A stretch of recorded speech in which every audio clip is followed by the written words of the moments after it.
जब हम टोटलिटी में बात करते हैं ना, तो हमको ये देखना पड़ेगा कि सारे बच्चों को कितना फायदा हुआ है। सिर्फ एक बच्चा या दो बच्चा या तीन बच्चा, उसको लेकर हमारी क्लास नहीं चलती है। हमें हर किसी बच्चे को इंक्लूड करना है, कोशिश करनी है कि हर बच्चे को समझना है। अब मैं एक एक करके सारा डिस्कशन शुरू कर दूं। तुम लोग मुझे बताओ, ये कोई भी दिक्कत हुआ तो। मेरे पास कुछ कुछ क्वेश्चन पहुंच चुके हैं और मैं उसका डिस्कशन भी अब शुरू करूंगा। चलो एक बार बता देते हैं कि कौन कौन से क्वेश्चन है जो हमें करना है। डीपीटी 5 में 4 कोई बोल रहा है, डीपीटी 5 में 7, डीपीटी 4 में 8, डीपीटी 6 में 10, डीपीटी 4 में 10। ऐसे कभी कुछ डाउट आ गया मेरे पास तो गुड, डाउट आना अच्छी बात है। इससे पता चल रहा है कि आपने थोड़ी बहुत पढ़ाई की है। कोई बात नहीं, बढ़ते हैं आगे। सबसे पहले मैं जिन लोगों ने ट्राई नहीं किया है उनको मैं एक बात बताना चाहता हूँ। बात सिर्फ इतनी है भाइयों कि ट्राई नहीं करोगे तो बहुत नुकसान में रहोगे। ये चैप्टर अभी तक जो पार्ट हम कर रहे हैं, ये न्यूमेरिकल का पार्ट है। और एक बात अच्छे से समझ लो कि इसमें तुम अच्छा तभी करोगे जब तुम बहुत ज्यादा फोकस्ड रहोगे। और फोकस का मतलब क्या है वो भी तुमको समझ, फोकस का मतलब भी हम सबको समझना पड़ेगा। फोकस का बेसिक मतलब है कि आप में से कितने बच्चे न्यूमेरिकल बनाने के लिए फोकस्ड हैं। अच्छे से समझो कि हमारा जो एक क्लास है, इसमें हमारे लिए बहुत ज्यादा इंपॉर्टेंट है कि हम कितने न्यूमेरिकल सॉल्व करते हैं। जब तक हम बहुत सारे न्यूमेरिकल सॉल्व नहीं करेंगे ना, तब तक जो भी पढ़ाई हमने की है वो बहुत काम नहीं है। सो हमको ये समझना पड़ेगा कि न्यूमेरिकल करना कितना जरूरी है। और जब तक वो पार्ट हमारा अच्छा नहीं होगा ना, तब तक हमको हर जगह दिखते होंगे। डन। चलो अब मैं एक एक करके शुरू करता हूँ डाउट्स, और सब बच्चे मुझे बताएंगे। मेरे पास सारे डाउट ऑलमोस्ट पहुंच चुके हैं। एक सेकेंड हो, एक बार मैं डाउट शेयरिंग कर देता हूँ ताकि बाकी बच्चों को भी दिखाई दे। हालांकि मुझे शेयर नहीं करना चाहिए क्योंकि जिन लोगों ने घर पे ट्राई नहीं किया शायद उनको बहुत मजा ना आए। अच्छा जल्दी बताओ, मेरी आवाज सबको आ रही है क्या? यस जी सर। Okay okay. यार बीच बीच में क्या होता है ना, आवाज चली जाती है मेरी। इंटरनेट वालों ने याद है ना कितना परेशान कर रखा है मुझे, तो मुझे थोड़ा डर लग जाता है, तो मैं बीच बीच में पूछ देता हूँ। चलो मैं अपना दूसरे वाले अकाउंट से एक बार खोल देता हूँ और उससे कर देता हूँ शुरू। 1 सेकेंड। और वहीं पे अब तक हम लोग एक क्वेश्चन भी ले लेते हैं जब तक ये चल रहा है। सब लोग आ जाओ। डीपीटी 1 हम लोग ट्राई कर लेते हैं, डीपीटी 4 जो हम लोगों ने अभी दिया था। चलो शुरू करते हैं। ये है मेरा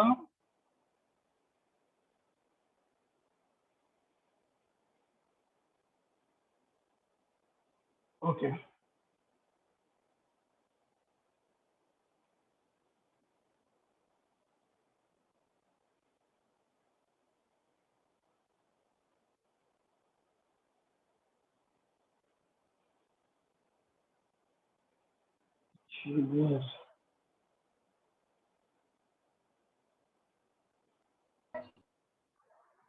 हम्म 1 सेकेंड, मैं बस क्वेश्चन ही निकाल रहा हूँ, एक बार डिस्कशन हो सके।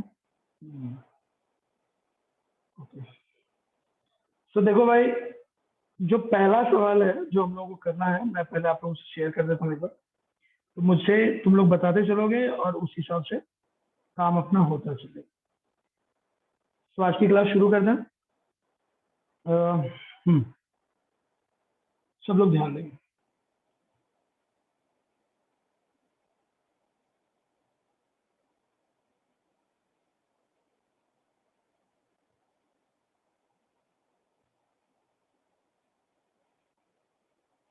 ओके सो ये रहा स्क्रीन जो सामने दिख रहा है, और इस पे मैं शुरू करने वाला हूँ।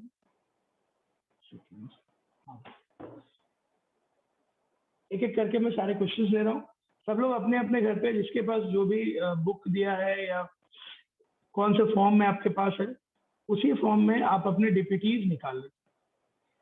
मैं एक एक करके सारे क्वेश्चन दे रहा हूँ। तो देखो मेरे पास जो पहुंचा है रिक्वेस्ट वो है, तो पहले वो रिक्वेस्ट आप लोग को दिखा रहा हूँ।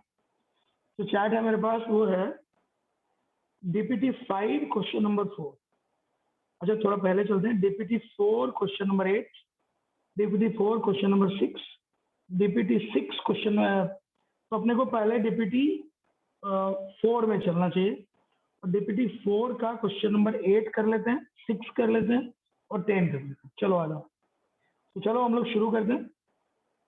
एंड ये देखो, तो सबसे पहले बच्चे लोग निकालेंगे DPT 4। सब लोग क्या करेंगे, DPT 4 निकालेंगे। जल्दी से निकालो DPT 4 एवरीबॉडी। तो देखो DPT 4 हम लोग निकाल रहे हैं, और यहाँ पे मुझे दिख रहा है DPT 4 करेक्ट। DPT 4 का क्वेश्चन नंबर जो है पहले 6 करना है। 6 तो मैंने क्लास में ही करवाया था, पता नहीं आपको पूछना है। अच्छा 6 मैंने घर पे करने के लिए बोला भी नहीं। 6 मैंने बोला था क्या करने के लिए? होमवर्क देखो एक बार तुम लोग, मैंने 6 करने के लिए कहा था क्या? एक बार होमवर्क देख के बताओ। 8, 9, 10 है सर। नहीं बोला था नहीं। सर आपने। अरे जब बोला ही नहीं तो क्यों परेशान हो भाई? ये होमवर्क में पार्ट ही नहीं है। फोटो इलेक्ट्रिक यूनिट अभी पढ़ाया ही नहीं। वही मैं कह रहा हूँ, जो पढ़ाया ही नहीं वो मैंने होमवर्क कैसे दे दिया। चलो तो अब मेरे पास है क्वेश्चन नंबर 8। देखो भाई, for which of the following species Bohr orbit is not valid. क्या सिखाया था मैंने इसके लिए? बोर ऑर्बिट वैलिड हो इसके लिए रूल क्या है, बताओ जल्दी। What is the rule? कौन बताएगा? The only rule is Bohr orbit, bore का जो मॉडल है वो किसके लिए काम आता है, बोलो। Hydrogen like hydrogen like very good, atoms. Hydrogen और हाइड्रोजन।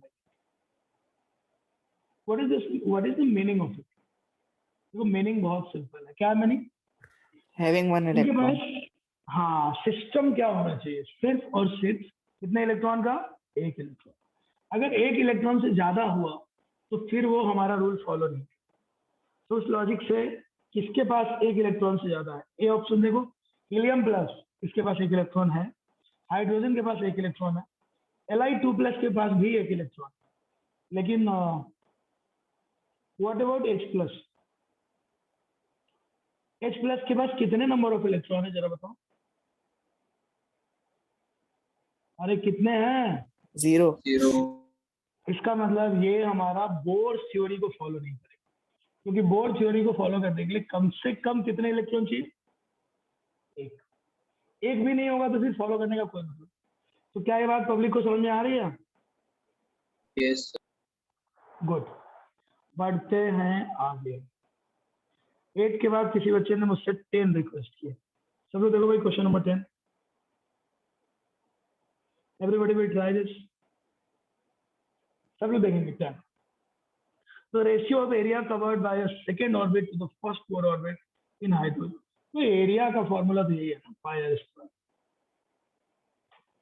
बस तुमको क्या करना है, पाई से पाई तो ऐसे भी कट जाए, तुमको बस आर निकालना है और उसको स्क्वायर करके रेशियो ले लेना। तो निकाल लो भाई। तो सबसे पहले सेकेंड बोर ऑर्बिट और फर्स्ट बोर ऑर्बिट, ठीक है। तो मान लो कि फर्स्ट बोर ऑर्बिट का एरिया कितना है? Area of first Bohr orbit,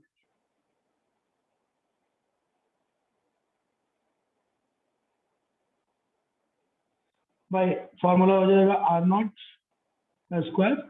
सबको मैंने सिखाया हुआ है कि आर नॉट क्या होता है, जल्दी बोलो। R naught is the radius of first orbit of first hydrogen. Orbit. हाँ सबको पता है ये बात। अच्छा अब बताओ रेडियस ऑफ सेकेंड,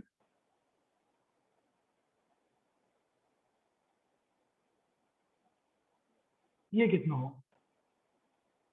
तो सबको फॉर्मूला पता है, क्या फॉर्मूला होता है? आर नॉट, बोलो formula, N square by Z. अब आर नॉट बस तो ये हो गया। अब एन स्क्वायर कितना लिखेंगे? एन स्क्वायर लिखेंगे 2 का स्क्वायर। जेड क्या लिखेंगे? 1। तो एटॉमिक नंबर क्या है बताओ? 1। हाइड्रोजन का तो 1 ही। तो ये जो है सेकेंड बोर ऑर्बिट का एरिया हमको मिल गया। कितना है ये एरिया? रेडियस मिल गया। Radius is 404 R. सब एरिया कितना होगा?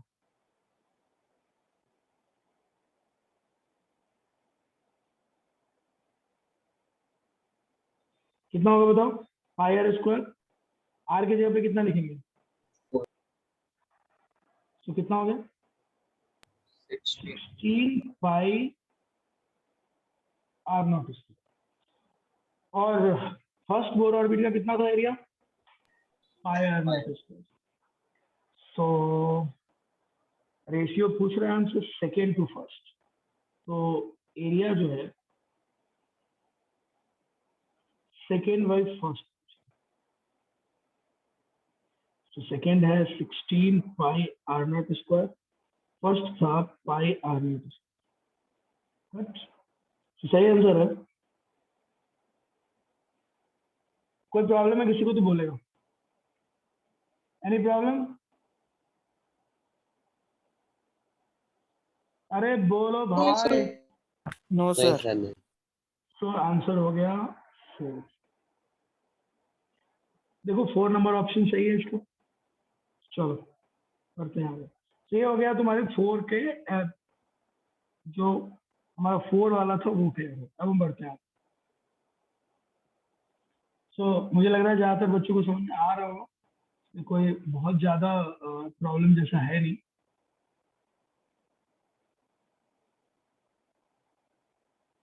डन। अब मैं बढ़ता हूँ नेक्स्ट की तरफ। अब नेक्स्ट क्वेश्चन बताओ तुम लोग मुझे क्या था।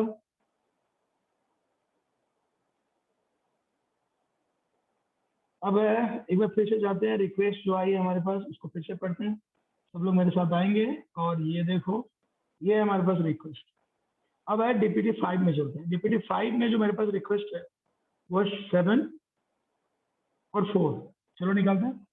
देखो डीपीटी 5 निकाल लो सबके सब। सब लोगों ने डीपीटी 5 निकाल लिया, बोलो। Yes, sir. क्वेश्चन पढ़ो मेरे साथ सब लोग। डीपीटी 5 क्या है, क्वेश्चन सब लोग पढ़ो। अब बताओ कैसे करेंगे सॉल्व।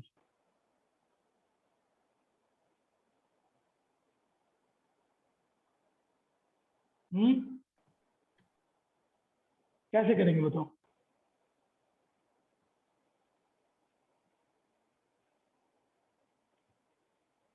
हम लोग को डीपीटी 5 करना है, तो डीपीटी 5 अपन कैसे करेंगे हम उस बात पे आते हैं एक बार। सो देखो एक बार सब लोग, एक बार मैं शेयर भी कर देता हूँ सो दैट सबको समझ में आए।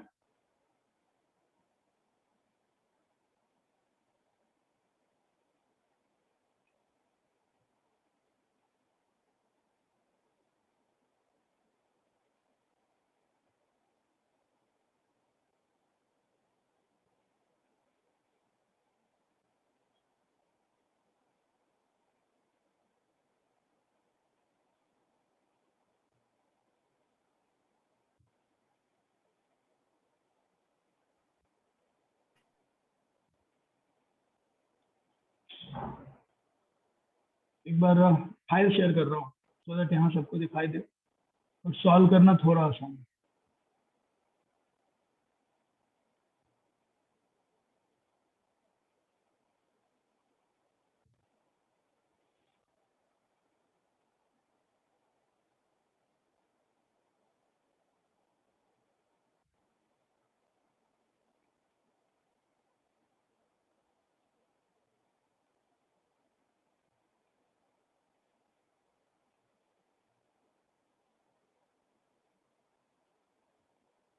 हम्म,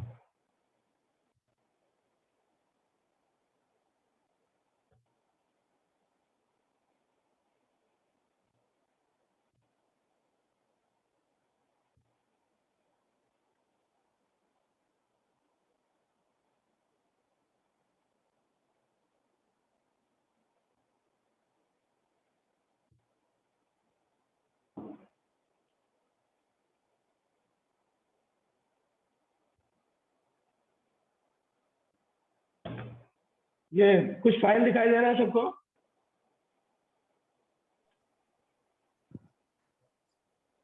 स्क्रीन दिखाई दे रहा है सबको। No sir. No, sir. अच्छा नहीं देगा, छोड़ो, let it be, let it. इसमें कुछ प्रॉब्लम आ रहा है इसके विषय में, कोई बात। So finally it's okay fine. So करते हैं इसको हम लोग। सो क्वेश्चन नंबर सब लोग मेरे साथ पढ़ो फटाफट, एटलीस्ट पढ़ तो सकते हो, सब लोग पढ़ो जल्दी। अगर इस क्वेश्चन को पढ़ा जाए, सब लोग पढ़ेंगे ताकि समझ में आए बात। देखो एक बार ध्यान से, डीपीटी 5 निकाल लो। डीपीटी 5 का कौन सा क्वेश्चन हम लोग को सॉल्व करना है? क्वेश्चन नंबर बताओ।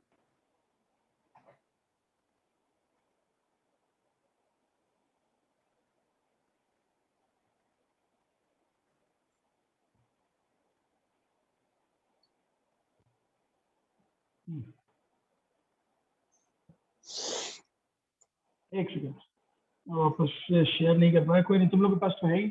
हाँ बताओ क्वेश्चन नंबर 5, डीपीटी 5 का कौन सा क्वेश्चन अपने को सॉल्व करना है, बोलो।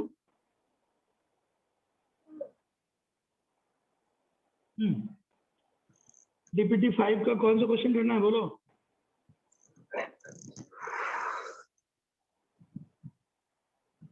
डीपीटी 5 क्वेश्चन नंबर 7 जो हम लोग को करना था, जो हमारे सामने आया था यहाँ पे चैट में। तो चलो पढ़ते हैं एक बार, सब लोग पढ़ो अपने अपने पास, सबके पास है। 7 पढ़ते हैं। 7 में है the energy of an electron in the third orbit of an atom is -e। चलो ठीक है, सो थर्ड ऑर्बिट का एनर्जी दिया हुआ है -e, फर्स्ट ऑर्बिट का पूछ रहे हैं। जल्दी बताओ फॉर्मूला क्या है? एनर्जी का फॉर्मूला क्या था? पिछली बार याद होगा सबको, क्या था? E नॉट, बोलो, था ना ये फॉर्मूला? Yes. अब इस क्वेश्चन में इन्होंने थर्ड सेल की जो एनर्जी दे रखी है वो -e है। करो, ठीक है, पढ़ो ध्यान से। तो हमसे फर्स्ट बोर ऑर्बिट निकालने के लिए बोल रहा है, -e है तो energy of an electron in the first Bohr orbit. अब प्रॉब्लम ये है यहाँ पे सबसे पहले कि ये जो पूरा क्वेश्चन है उसको अगर आप देखेंगे तो आपको समझ आएगी बात कि फर्स्ट बोर ऑर्बिट ही उसने हमको दिया हुआ है, थर्ड ऑर्बिट दिया है और हमसे फर्स्ट बोर ऑर्बिट बोल। तो देखो कोई बड़ी बात नहीं है, हम लोग बड़े ही आराम से ये सवाल कर सकते। कैसे करेंगे देखो ध्यान से। ये देखो ये हो गया -e और ये हो गया E नॉट। तो फर्स्ट बोर ऑर्बिट तो तुमको पता ही है E नॉट होता है, कुछ नहीं दिया है तो हाइड्रोजन मान लेंगे। और यहाँ पे Z² है और 3 का स्क्वायर लिखना पड़ेगा। 3 का स्क्वायर क्यों लिखेंगे बोलो, कौन बताएगा मुझे? 9. 3 का स्क्वायर क्यों लिखेंगे? थर्ड, बिल्कुल सही बात है, थर्ड ऑर्बिट। तो बताओ E नॉट इक्वल टू कितना हो जाएगा? इसका मतलब पहले सेल की एनर्जी कितनी हो जाएगी बोलो? 9e। सब लोग देख लो, क्लैरिटी आई सबको? Yes. Yes, sir. ठीक है भाई, इसका मतलब ये हुआ कि अगर थर्ड सेल की एनर्जी E नॉट E होगी तो फर्स्ट सेल की एनर्जी होगी 9e। खत्म। ये था क्वेश्चन नंबर 7। चलो नेक्स्ट पढ़ते। क्वेश्चन नंबर 7 सबने किया। अब यहीं पे आते हैं नेक्स्ट डाउट की तरफ जो मुझसे पूछा गया है। नेक्स्ट डाउट,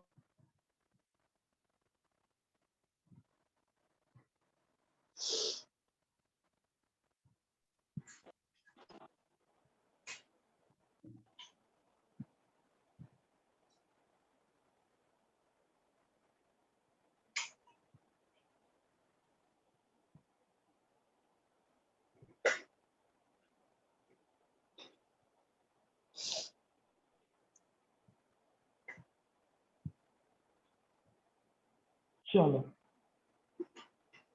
सो हम आते हैं 6 में। 5 का तो क्लियर हो गया, अब 5 क्लियर हो गया, अब हम लोग आते हैं 6 में। सो जो चैट में दिए गए हैं रिक्वेस्ट उसके हिसाब से डीपीटी 6 में क्वेश्चन नंबर 3 करना है और क्वेश्चन नंबर 10 करना है। सब लोग निकाल लो मेरे साथ, क्वेश्चन नंबर 3, क्वेश्चन नंबर 10। आगे सर लिखो, डीपीटी 6 क्वेश्चन नंबर है 3 और 10। सब लोग निकाल लेंगे डीपीटी 6।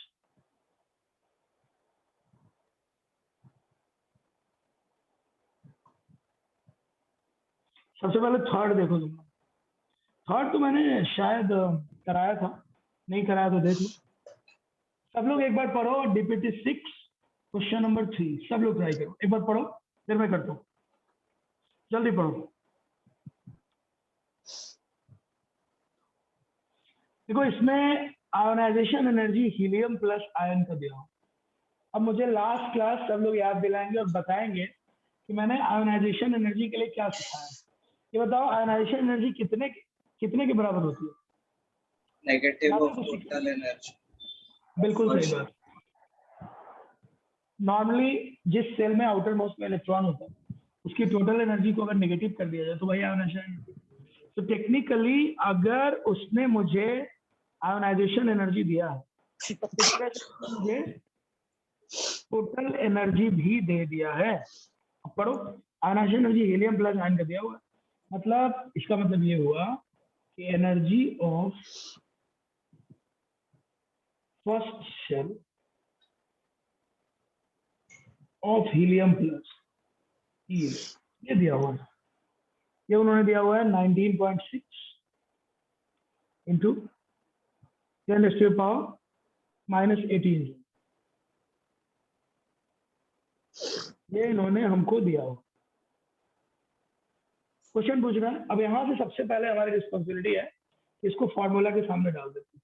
फॉर्मूला तो एक ही है हमारे पास, E not Z square by, तो ठीक है, तो E नॉट,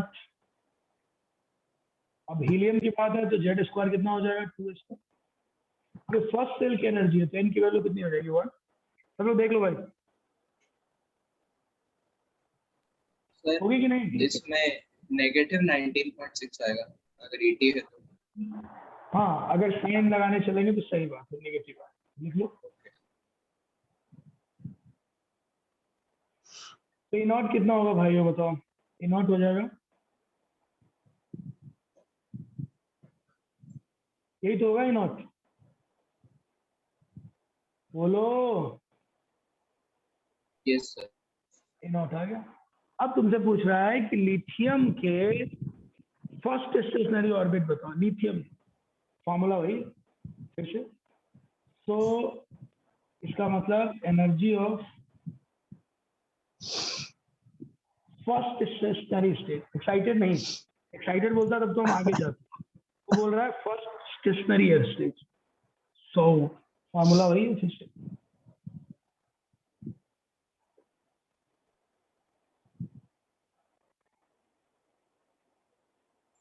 फॉर्मूला वही है, E नॉट।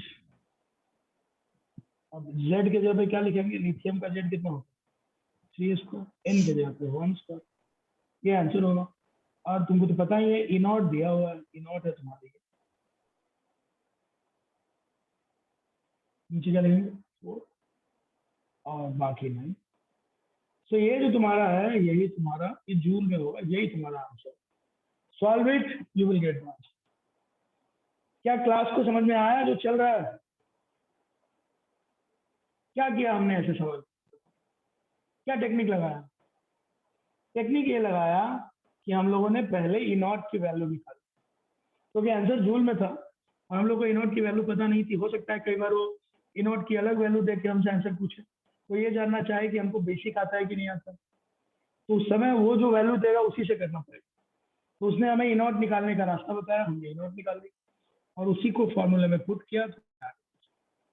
बोलो क्लियर हुआ?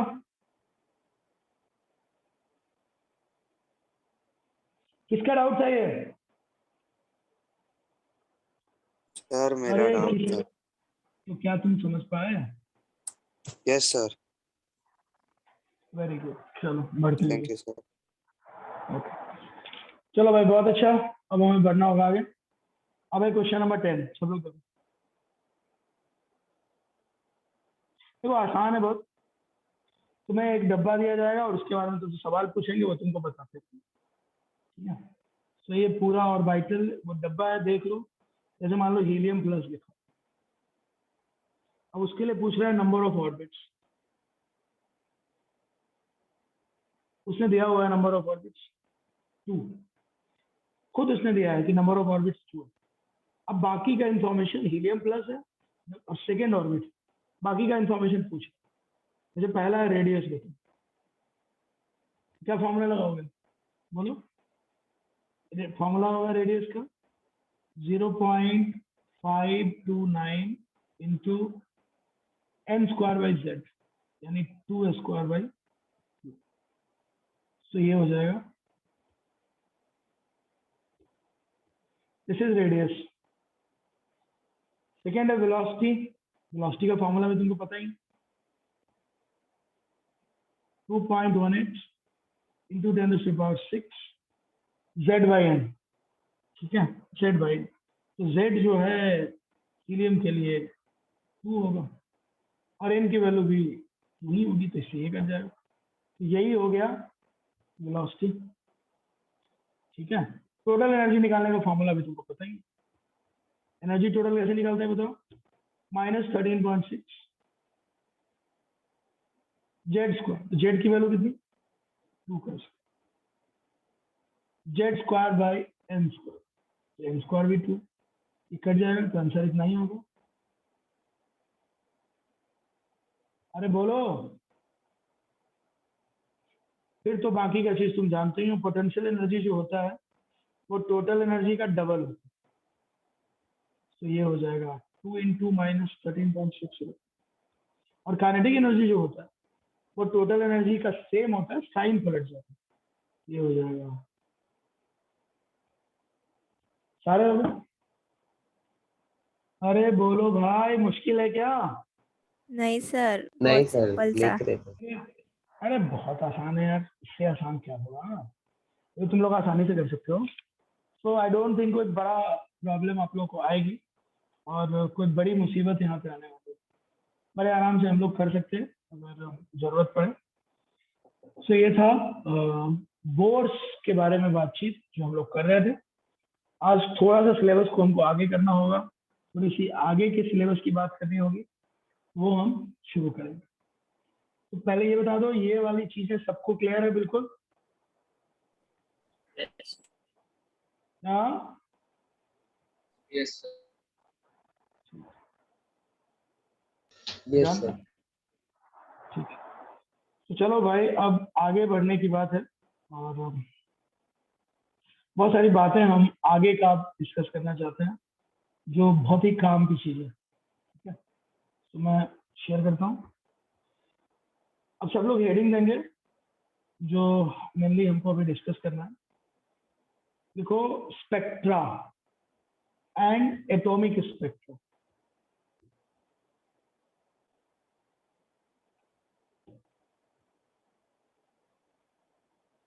सब लोग लिखेंगे स्पेक्ट्रा एंड एटॉमिक स्पेक्ट्रा।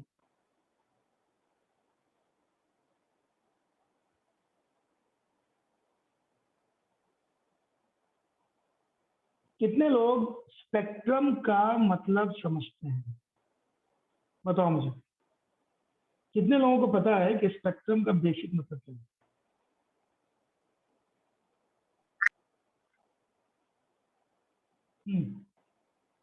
चल में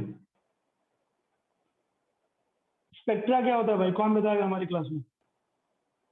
अरे कोई तो बताएगा ना, जल्दी बताओ।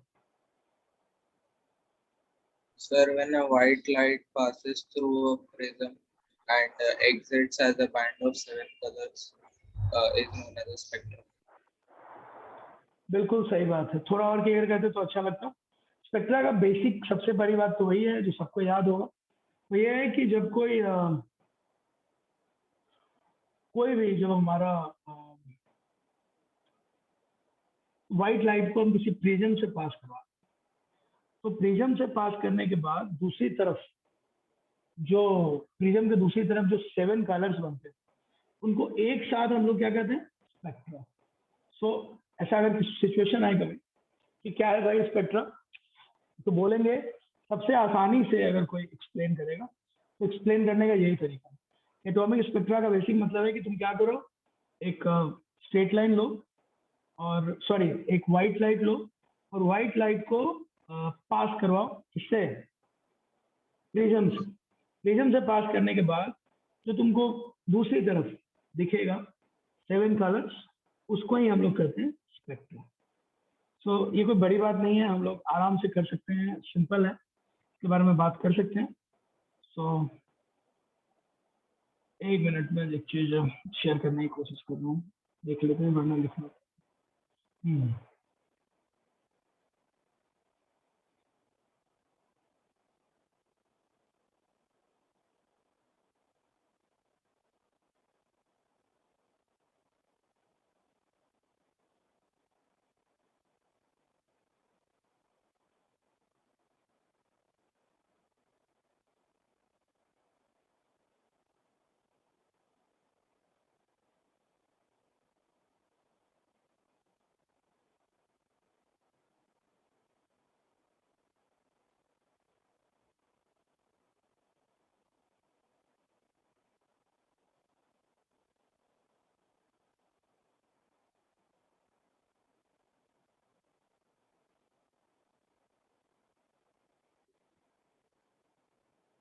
हम्म ये देखो, सब लोग यहाँ पे ध्यान देंगे।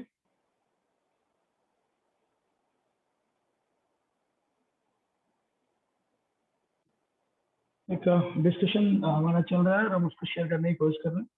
सब लोग उसके हिसाब से दिमाग लगाएंगे और फिर इसके बारे में हम आगे बात करें। देखो,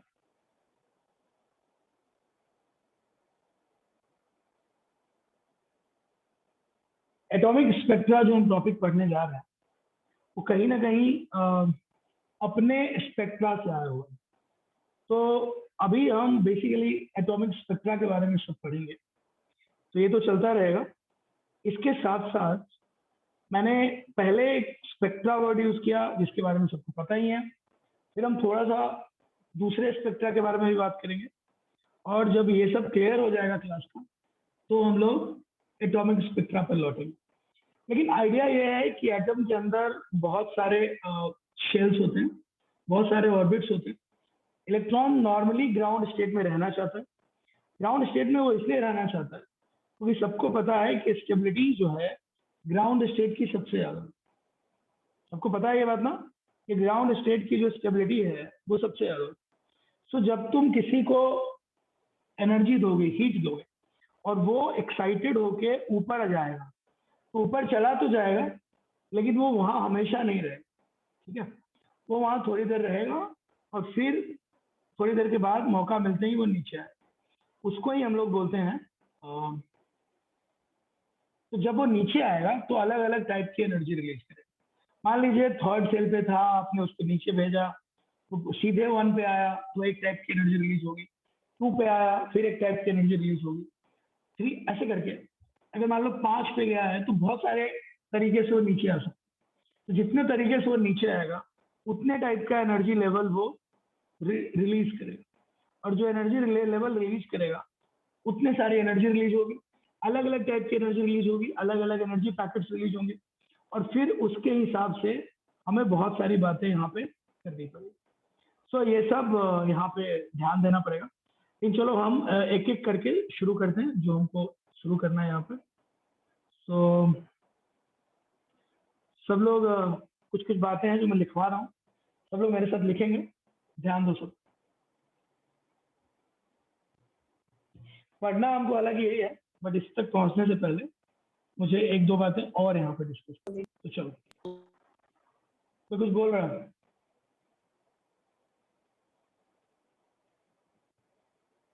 ये स्क्रीन दिखना बंद हो गया क्या? नहीं सर। नहीं सर, दिख रहा है। हाँ स्क्रीन दिख रहा है ना, वही वही स्क्रीन ना दिखे तो बताना भाई, उसे तो देखना चाहिए। 1 सेकेंड।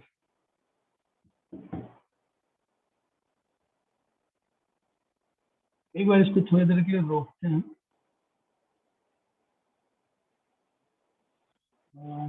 1 सेकेंड।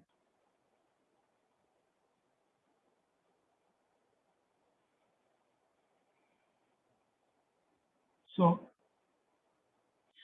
हमें कुछ एटॉमिक स्ट्रक्चर के बारे में इस पे पहुंचते हैं, और उससे पहले हमें कुछ कुछ बातें जो है लिखना पड़ेगा। तो मैं शुरू कर लेता हूँ, सारा डिस्कशन हम एक एक करके करेंगे। सो टॉपिक है, टॉपिक का नाम पहले लिखो। जो टॉपिक हम शुरू करने जा रहे हैं वो है स्पेक्ट्रम और एटॉमिक स्पेक्ट्रा बेसिकली। लेकिन पहले तो सारे बेसिक्स यहाँ पे क्लियर करने पड़ेंगे। तो चलो लिखना शुरू करते हैं। सबसे पहले मैं कुछ एटॉमिक स्ट्रक्चर कवर करने से पहले एक वर्ड यूज कर रहा हूँ जो हम सबको सीखना है। सब लोग लिखो, डिस्पर्शन।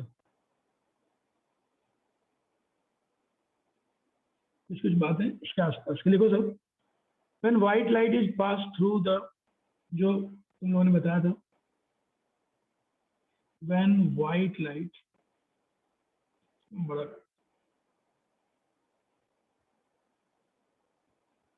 देखो सब मेरे साथ,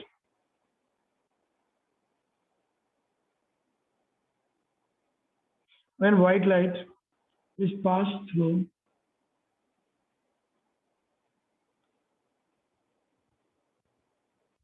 when white light is passed through the prism,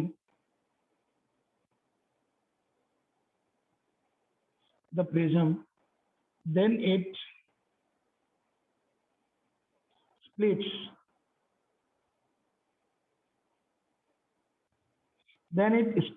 up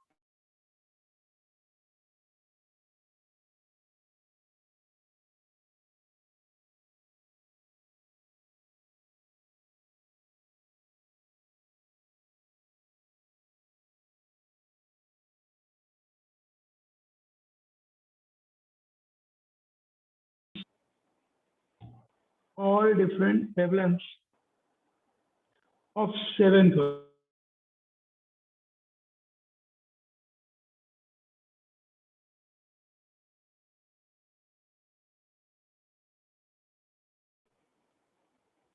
ठीक है,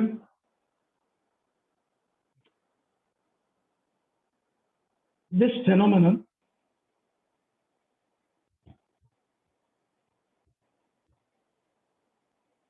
लिखते चलो, is called dispersion. This phenomenon is called dispersion.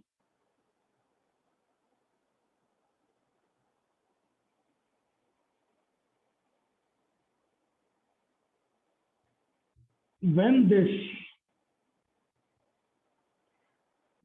dispersed light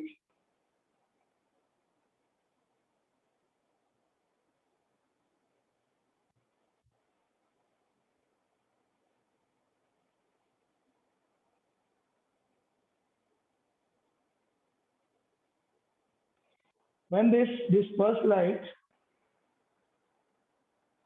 is when this dispersed light is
तो सबको आवाज आ रही है मेरी? हाँ आ रही है सर। हेलो, आवाज आ रही है सब? आ रही है सर। सो सबको स्क्रीन दिख रहा है? स्क्रीन हाँ दिख रहा है। हाँ लिखो।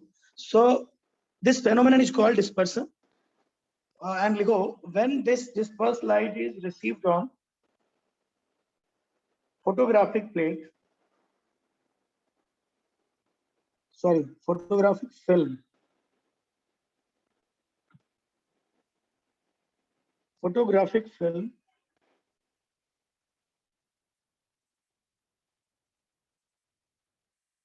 or even white paper,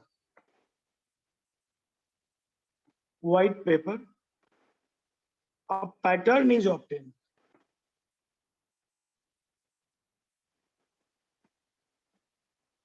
A pattern is obtained. A pattern is obtained, and this is called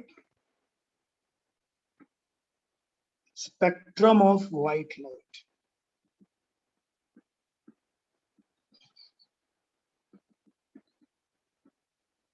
सब लोग ध्यान से इस बात को देखेंगे और जल्दी से समझेंगे भी।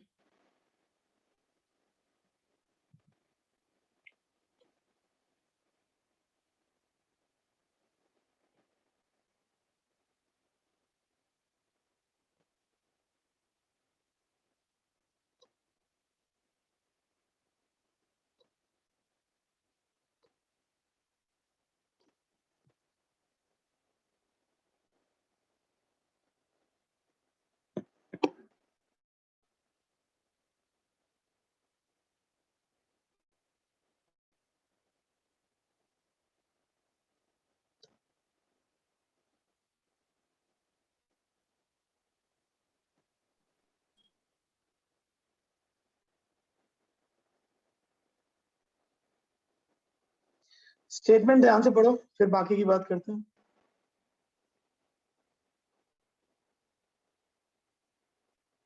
ठीक है,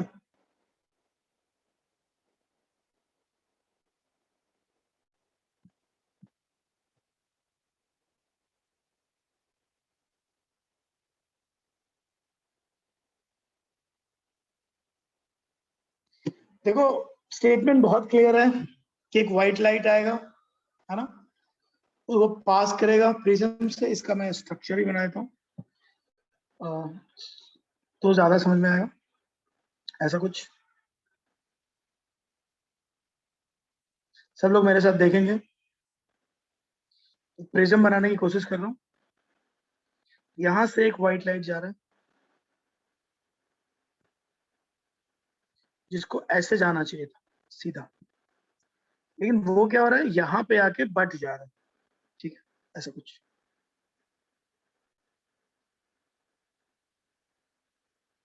ऐसे आके बट जा रहा है और बटने के बाद ये ऐसे करके बाहर निकल रहा है, यूं। अब ये जो एंगल है थीटा जिससे ये डिस्पर्स्ड हुआ, और ये इस तरह से यहाँ पे अगर कोई तुम फोटोग्राफिक स्क्रीन लगाते हो सामने में या व्हाइट पेपर लगाते हो, तो यहाँ पे रेड से लेके वी तक ये तुम्हें पूरा बनेगा, जिसको तुम लोग विबजियोर कहते हो। समझते हो ना विबजियोर तुम लोग? Hello, yes sir. Yes, हाँ, sir. सब लोग विबजियोर समझते हो? सो ये पूरा विबजियोर बनेगा यहाँ पे वी से लेके, तो पहले वी, फिर आई, फिर बी, फिर जी, फिर ओ, फिर आर, ऐसे। सो आप सब समझते हैं इस बात को? सो यहाँ पे वी से लेके आर तक ये पूरा बनेगा, और इसी चीज को जो ये पूरा बन रहा है इसको ही हम लोग कहते हैं स्पेक्ट्रम। तो सब लोग लिख लेंगे, पहले स्ट्रक्चर ड्रॉ करेंगे, अच्छे से समझेंगे, फिर लिखेंगे। जल्दी करते हैं। ये हमारा व्हाइट लाइट, फटाफट।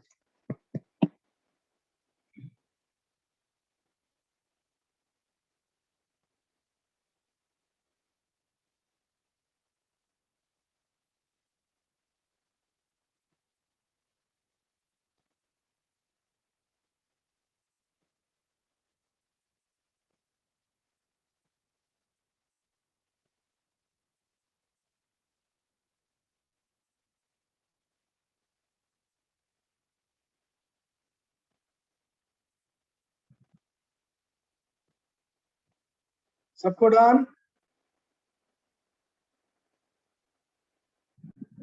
Yes, sir. क्या कर रहे हो? Yeah. ठीक है, सब लोग लिख पाए तो फिर हम आगे बढ़ सकते हैं। डन। इसके बाद नेक्स्ट लिखते हैं, सब लोग ध्यान देंगे। यहाँ पे इंटरेस्टिंग बात कुछ कुछ है, जानना चाहिए। जो एंगल ऑफ डेविएशन था,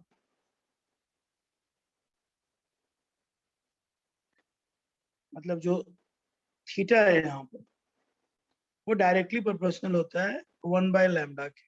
यानी जितना बड़ा वेवलेंथ उतना जो है कम घूमेगा ये। तो ये तुम ध्यान रखना। इसमें साफ जाहिर हो रहा है कि सबसे ज्यादा डेविएशन जिन लोगों में हो रहा है वो है विब्रियोर, सॉरी वॉलेट, और सबसे कम डेविएशन जिसमें हो रहा है वो है रेड। इसका मतलब सबसे कम वेवलेंथ रेड का है और सबसे ज्यादा वेवलेंथ किसका था? वी का। क्लियर? अगला वर्ड लिखेंगे सब लोग ध्यान से। देखो देखो, एमिशन। छोटे छोटे टॉपिक पहले कवर कर लेते हैं, जिसकी जरूरत पड़ेगी। लिखो एमिशन स्पेक्ट्रम। मेरे साथ फटाफट लिखेंगे सब। लिखो when a gaseous sample when a gaseous sample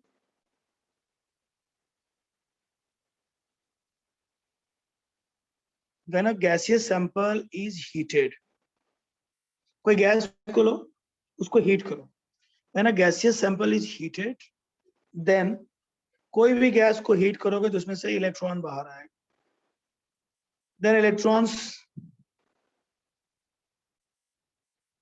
electrons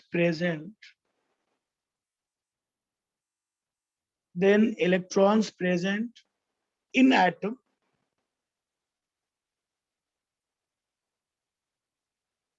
in atoms of gas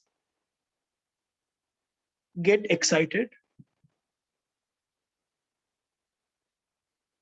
electron excited होगा यानी ग्राउंड स्टेट से ऊपर जाएगा। ठीक है? And when that heater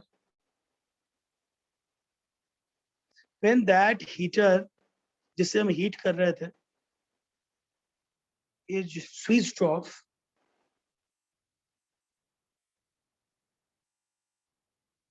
when that heater is switched off, देखो ध्यान से, those electrons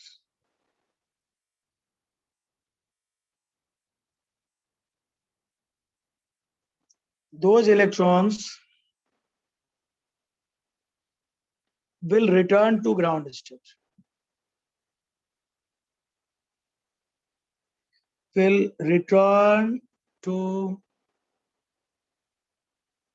ground state, by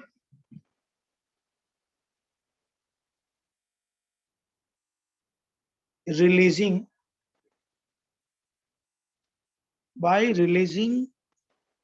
radiations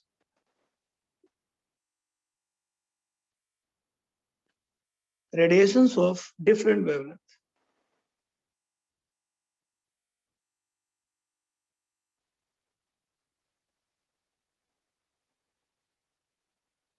कोई भी गैस लो, उसको हीट करो। उसको तुम हीट करोगे तो क्या होगा, जल्दी बताओ। जब तुम उसको हीट करोगे तो क्या होगा ये कि वो क्या करेगा, पर्टिकुलर किसी एक हायर स्टेट में चला। अब उस हायर स्टेट में गया और सवाल है कि उस हायर स्टेट में वो कब तक रहेगा? तब तक रहेगा जब तक कि थोड़ी देर रहेगा, लेकिन जैसे ही हीटिंग रुकेगी वो वापस ग्राउंड स्टेट में आएगा। ग्राउंड स्टेट में आने के बहुत सारे रास्ते, तो किसी भी रास्ते से नीचे आएगा, अलग अलग टाइप की एनर्जी रिलीज करेगा। तो जो अलग अलग टाइप की एनर्जी रिलीज करेगा उसकी वेवलेंथ भी अलग अलग होगी। Is that okay? बोलो।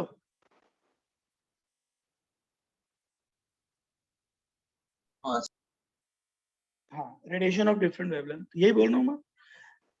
सो लिख लेते हैं इसको हम लोग। मतलब कोई भी गैस आप लोगे उसकी हीटिंग कराओगे, इतना ही करना है आपको कि गैस आप लो उसकी हीटिंग कराओ। हीटिंग कराने के बाद आपके साथ ऐसा होगा कि हायर स्टेट में जाएगा और वहां से वो जब लौटेगा तो एनर्जी रिलीज करेगा। ठीक है, ठीक है, आगे लिखो। एंड those radiations, ये जो वेवलेंथ पास होंगे, those radiations are passed through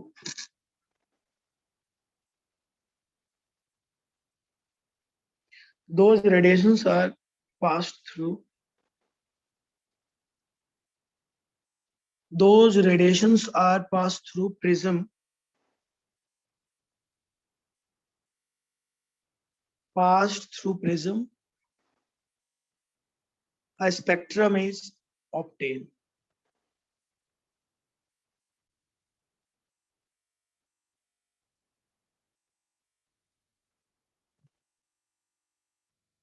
This is called emission spectrum.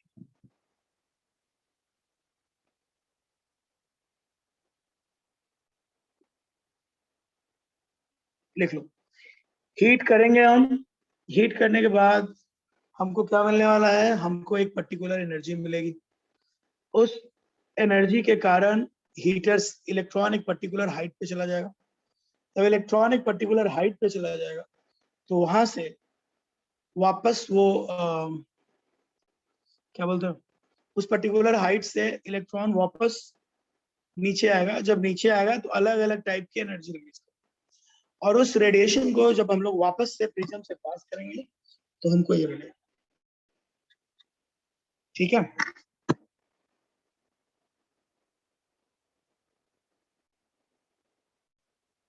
सबको क्लियर? सर वो नीचे आते वक्त क्या करेगा, फिर से बताओ ना। क्या करेगा, क्या अच्छा। करेगा? वो अभी एक सर्टेन लेवल पे जाएगा ना, हायर लेवल पे, और उसके बाद जब वो ग्राउंड स्टेट पे आएगा तब वो क्या करेगा। नहीं, वो जब ग्राउंड स्टेट में आएगा तो अलग अलग टाइप के जो वेवलेंथ होगा वो रिलीज करेगा ना।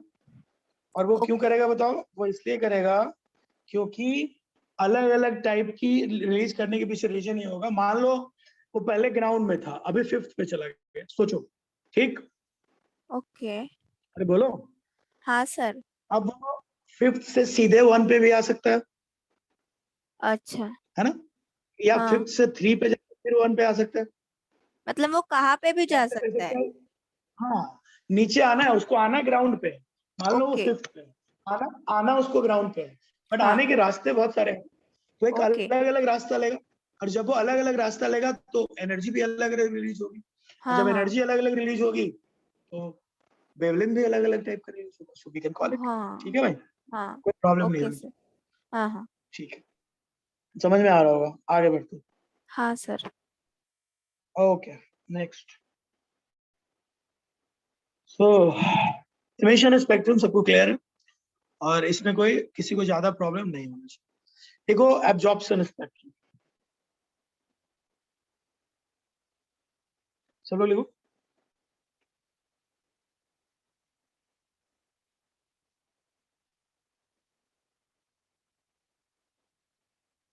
When a light is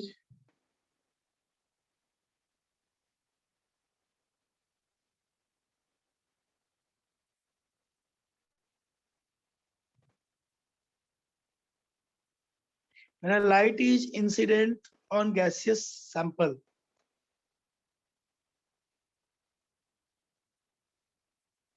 gaseous sample, when a light is incident on gaseous sample and it passed through a prism,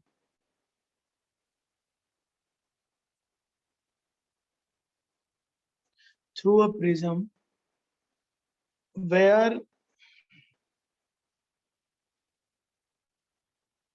dispersion takes place.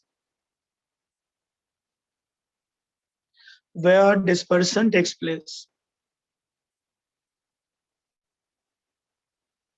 देख रहे हो? Yes, sir. And after that, it is received.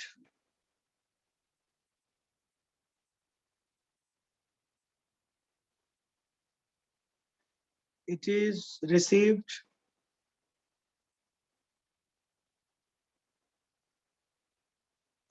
देखो, after that it is received on photographic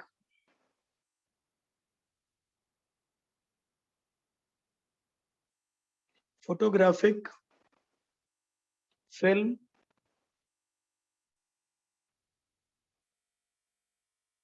the spectrum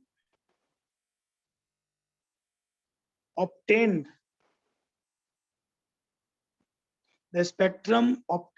in this case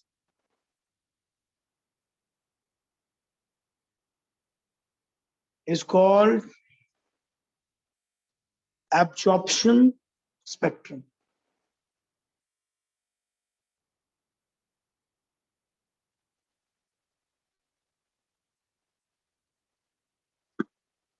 लिखो जल्दी से.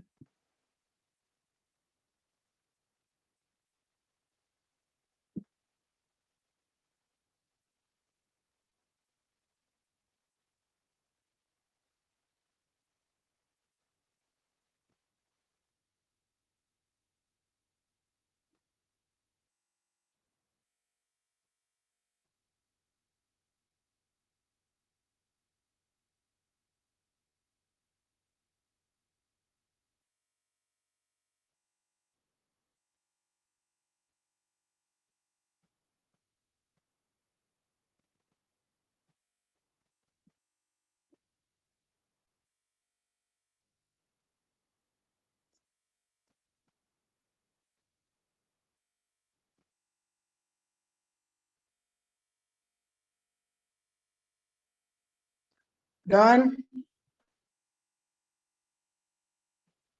Yes, sir. Yes, sir. ठीक.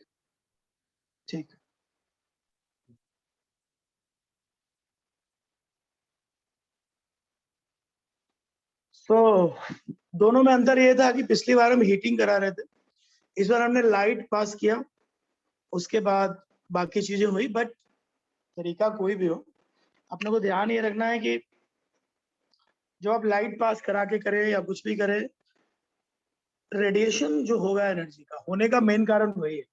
जब वो हायर स्टेट में जाएगा और वहां से नीचे लौटेगा, तो जो एनर्जी रिलीज करेगा वही बाहर आएगा, वही मेन. ठीक है, सबको क्लियर हो गया होगा. ठीक है, अब हम डिस्कस करना चाहते हैं, सब लोग लिखेंगे यहाँ पे एटॉमिक स्पेक्ट्रम. सब लोग लिखेंगे ध्यान से.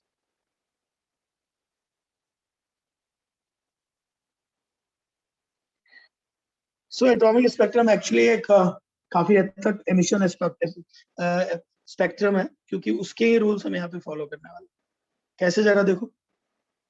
सपोज करो सबसे पहले तुम्हारे पास इसके अंदर कुछ गैस पड़े.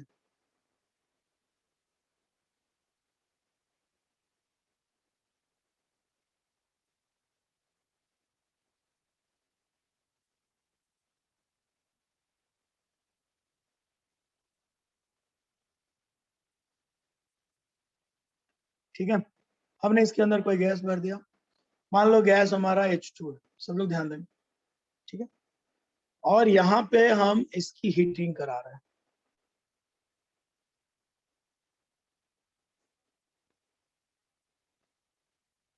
ठीक, अब गैस की हीटिंग कराएंगे तो क्या होगा, ये H2 मॉलिक्यूल है, इसको हीट करोगे तो पहले क्या होगा, ये हाइड्रोजन एटम में टूटेगा. बोलो. Yes. Yes, sir.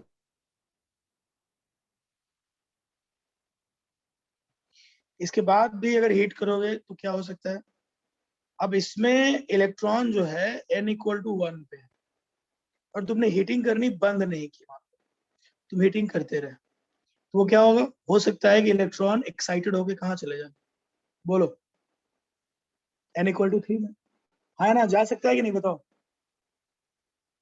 जा सकता है। Yes. अब सुनो ध्यान से, अब 3 में गया, अब जब वो 3 में चला गया, अब तुमने क्या किया, हीटिंग रोक दी।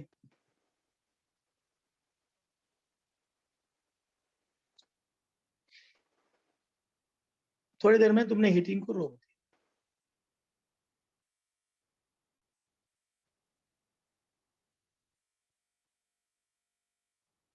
यहाँ पे हीटिंग रुक गई। अब हीटिंग रुकने के बाद क्या होगा, क्या सिखाया मैंने, एमिशन स्पेक्ट्रम का भी सिखाया था। हीटिंग रुकने के बाद क्या होगा बताओ, इलेक्ट्रॉन थर्ड में रुकेगा क्या, नहीं रुकेगा, नहीं Ground रुकेगा, state में नीचे रहेगा। आएगा। है ना, बिल्कुल नहीं रुकेगा। तो क्या करेगा, वो नीचे आएगा। नीचे आने का क्या क्या रास्ता है, एक है डायरेक्ट 3 से 1,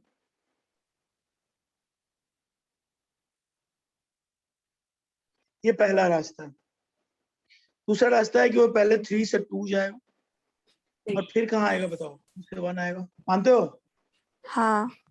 तीन अलग अलग केस में अलग अलग लाइन निकलेगी। पहले वाले में 3 की जो एनर्जी है, 1 की जो एनर्जी है उसका गैप निकलेगा। दूसरे वाले में 3 की जो एनर्जी है, 2 की जो एनर्जी है उसका गैप वाली एनर्जी निकलेगी, और 2 से 1 आएगा तो उसकी गैप होगी। यानी ये 3 अलग अलग टाइप के वेवलेंथ होंगे, जिनका λ1 होगा, λ2 होगा, और बताओ क्या होगा, λ3 होगा। लैम्डा सेम तो नहीं होगा ना, मानते हो कि नहीं मानते हो। मानते हैं सर। Yes, sir.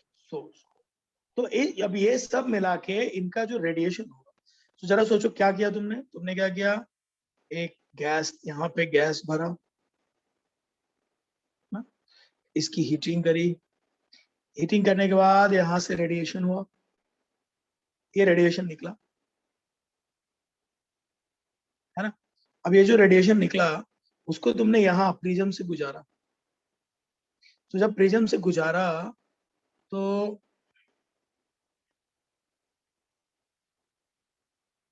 मान लो रेडिएशन ऐसे जाना चाहिए था,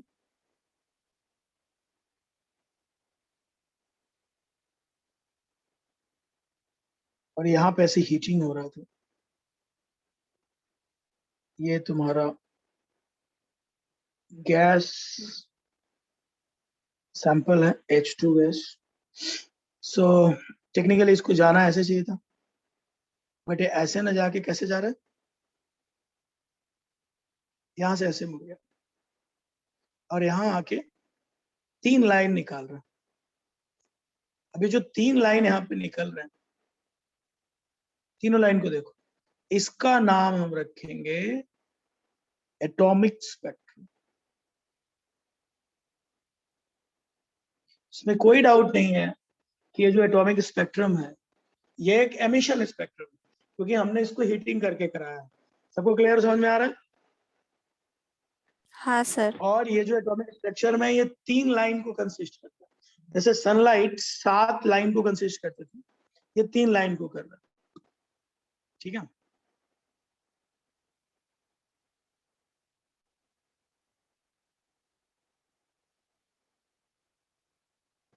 ठीक है, बोलो। हाँ सर, Yes, sir. क्लियर है। बहुत बढ़िया।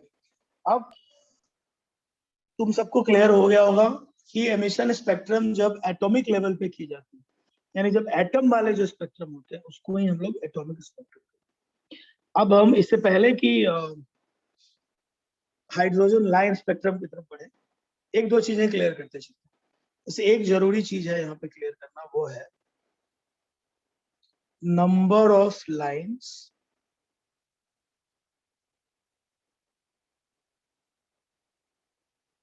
In atomic spectrum. चलो लिखेंगे मेरे साथ फटाफट, number of lines in atomic spectrum. अभी तुमने देखा कि जब वो 3 से 1 पे जंप कर रहा था, मतलब जब वो 3 पे था और उसको 1 पे जाना था, तो उसने टोटल कितने लाइन लिए थे बताओ, 3। अब अगर 4 पे होता, मान लो, देखो यहाँ पे थोड़ा बहुत हम दिमाग लगा लेते हैं, N1 वो होगा जहां पे इलेक्ट्रॉन लौट के आएगा।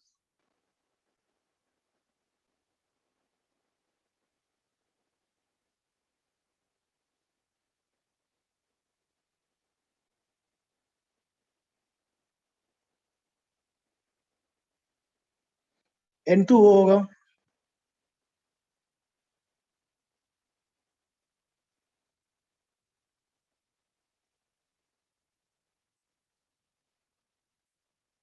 जहां पे इलेक्ट्रॉन जंप करता है। सही है। N1 कौन सी जगह है जहां पे क्या होता है बोलो, लौट के आता है। N2 कौन सी जगह है बताओ, जहां से जंप करता है। क्लियर। हाँ सर।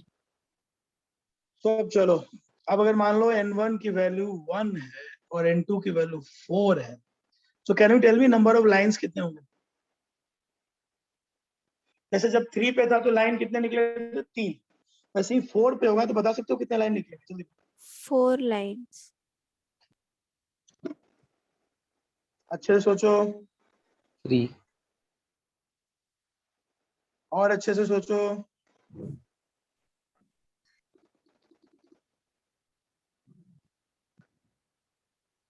6 lines. ये देखिए लड़का समझ रहा है। अरे दिमाग लगाओ ना, कितने लाइंस? तुम कहाँ थे पहले? 4 पे। तो पहले देखो 1 वाले सारे टाइप बताओ। 4 से एक लाइन कौन आएगा 1 पे? 1 पे कितने टाइप की लाइन आ सकती है? 3 से 1, फिर 2 से 1, बोलो भाई। और Yes. 2 पे कौन कौन सी लाइन हो सकती है? डायरेक्ट 4 से 2 जा सकता है, 3 से 2 जा सकता है। 3 पे कौन कौन सी लाइन हो सकती है? एक ही लाइन। अरे बोलो, Yes, sir. इन सबको जोड़ोगे तो कितनी लाइंस बनती है? अब बताओ इसके अलावा कोई और लाइन बन सकती है क्या? देख के बताओ। 6 लाइन ही बनेंगे ना, और कोई लाइन बन सकती है? हाँ या ना? नहीं sir. नहीं इतने ही बन बनेंगे। बस इतनी बनेगी। चलो अब संख्या और बढ़ाते हैं। मान लो N1 की वैल्यू 1 है और N2 की वैल्यू 5 है। बताओ कितने लाइन बनेंगे? जरूरी नहीं कि हमेशा 1 पे आए, मैं बीच के भी कुछ बना सकता हूँ, तुम्हें दिमाग लगाना है। बताओ कितनी लाइन बनेगी?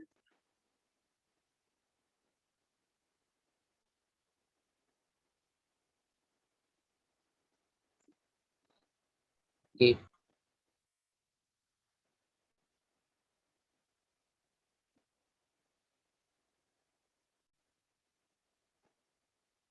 9 lines. ट्राई कर लेते हैं।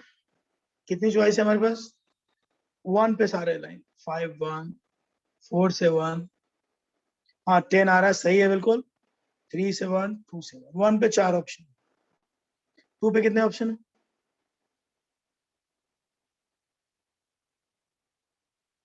और 3 पे कितने ऑप्शन है?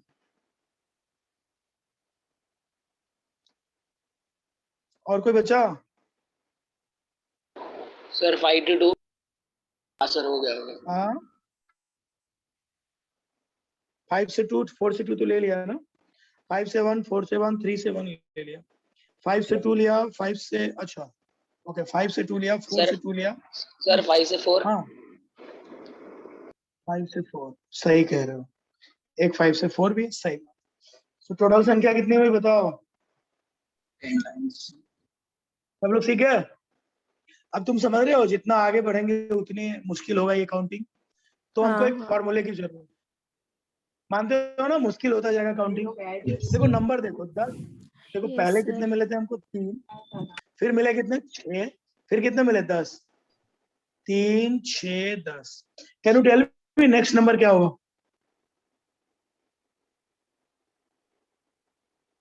अबे 3 से 1 पे आया तो 3 लाइन, 4 से 1 पे आया तो 6 लाइन, 5 से 1 पे आया तो 10 लाइन। अगला नंबर बताओ,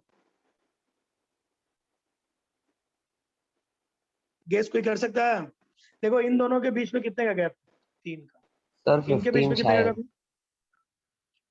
4 का। तो अगला 14. गैप कितने का 15 या होगा? फिर 16 होगा। 15. अरे 15। ये 15 गैप 3 है, ये गैप 4 है, तो अगला गैप तो 5 होगा ना। हाँ हाँ सर 15 मैंने पता तो है ये वैसे एक किया। एक बराबर। सीरीज बन रहा है।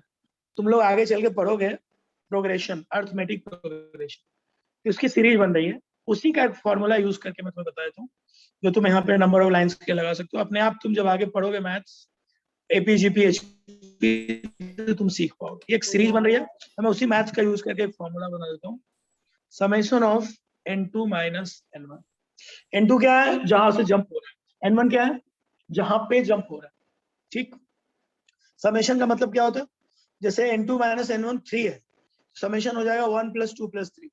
n2 माइनस n1 6 है, समेशन हो जाएगा 1 + 2 + 3 + 4 + 5 + 6। इसको चेक करते हैं अभी वाले सवाल से। n1 की वैल्यू ले लेते हैं 1, n2 की वैल्यू ले लेते हैं 5। ठीक, अरे बोलो। हाँ सर। तो नंबर ऑफ लाइंस कितनी? देखो ये फॉर्मूला है, अब नंबर ऑफ लाइंस कितनी होगी बताओ। नंबर ऑफ लाइंस होगी √4, और √4 का मतलब होगा 1 + 2 + 3 + कितना होगा? अरे होगा कि नहीं? हाँ होगा Yes, सर। sir. और देखो अभी अभी ऊपर हमने कितना निकाला था? इतनी हाँ मेहनत वही करके 10 ही निकाला था ना, हाँ और देखो हाँ, सीधा भी Yes, सीधा sir. भी 10 आ गया। फॉर्मूला हाँ। तो आई गेस सबको फॉर्मूला क्लियर है। अगर हाँ मेरे सर। को पता होगा n1 क्या है, अगर मेरे को पता होगा n2 क्या है, तो हम सीधा फॉर्मूला लगा सकते हैं और हमको आंसर मिल जाएगा। ठीक है? सर एक बार वापस समझाओ ना, हाँ फॉर्मूला का वापस समझाओ ना एक बार सर। हाँ, फॉर्मूला है n2 माइनस n1। तो तुम्हें क्या करना है, तुमको वो देखना है कहाँ से जंप हुआ। जैसे 5 पे जंप, 5 से 1 पे जाना है, तो उसमें चॉइस कितने हो, तो सीधा फाइनल माइनस इनिशियल का डिफरेंस निकालो, n2 माइनस n1 निकालो, कितना होगा? 5 - 1 कितना होता है? 4। अब उस 4 को इस वाले फॉर्मूले में डालो, समेशन। समेशन का मतलब होता है, अगर यहाँ समेशन 4 है, इसका मतलब होता है हाँ आपको सर, हाँ पूरा सर, सम पता करना है। है, 1 + 2 ठीक है? यस ये सर, समझ फॉर्मूला गया। तब तक लगाना, ये फॉर्मूला तब तक लगाना जब तक गैप छोटा हो। अगर गैप बहुत बड़ा हो तो ये फॉर्मूला मत लगाना, क्योंकि मान लो गैप 50 है, 40 है, तो 40 को कौन बैठ के जोड़ेगा? 60 है, कौन बैठ के जोड़ेगा? तो ऐसे केस के लिए इस फॉर्मूले का दूसरा पार्ट भी है, वो भी बताओ। नंबर ऑफ लाइंस का एक दूसरा फॉर्मूला भी है जो इसी को एक्सपैंड करके बना है, वो भी लिख लो, that is n2 minus n1। अगर गैप बड़ा हो तो ये लगा लेना, इसी को एक्सपैंड करने से बना है, दोनों सेम फॉर्मूला है। मेरा कहना है कि गैप अगर बड़ा हो यूज इट, गैप अगर छोटा हो यूज इट। सब लोग लिख लेंगे, this is the formula of number of lines, everybody.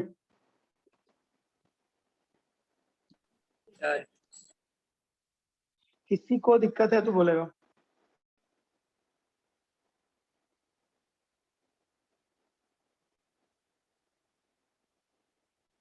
Sir कर वो दिया है? n2 माइनस n1 + 1 क्या लिया है? हाँ +1 है, +1, n2 माइनस n1 +1, कोई दिक्कत? +1 क्यों लिया सर? हाँ, +1 क्यों लिया? मैंने तुम्हें क्या बताया, ये मैथमेटिकली मैंने इसको एक्सपैंड किया है तो मुझको ये मिला है। ये मैथमेटिकल एक्सप्रेशन है, तुम्हारे लिए फॉर्मूला है। कैसे आया इसको जानने के लिए तुम्हें एपी जीपी एचपी पढ़ना होगा, जो तुम आगे पढ़ोगे। अभी सीधे लिख लो, ठीक है? यूं समझ लो दोनों सेम फॉर्मूला है, मैंने थोड़ी मैथ इसमें लगाई है, उसमें थोड़ा कम मैथ लगा। ठीक, ठीक है। चलो सबको समझ में आ रहा होगा? Yes, sir. ठीक, सो यही कर रहा था। सो हमने ये सीखा अभी की जो क्लास है, हमें जब जो बात से नंबर ऑफ लाइंस निकालने की बातें सीखी, अब हम लोग शुरू कर लेते हैं। अपना आज का टॉपिक है, नेक्स्ट मेन टॉपिक है जिसकी तरफ हम बढ़ने जा रहे हैं, हाइड्रोजन लाइन स्पेक्ट्रम। लेकिन उससे पहले हमको टॉपिक पढ़ना है, सब लोग लिखो, Rydberg's formula.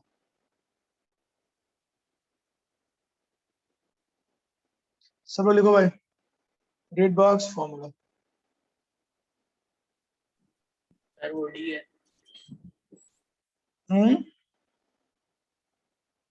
Red box formula everybody will try. अभी मतलब सब लोग ध्यान देंगे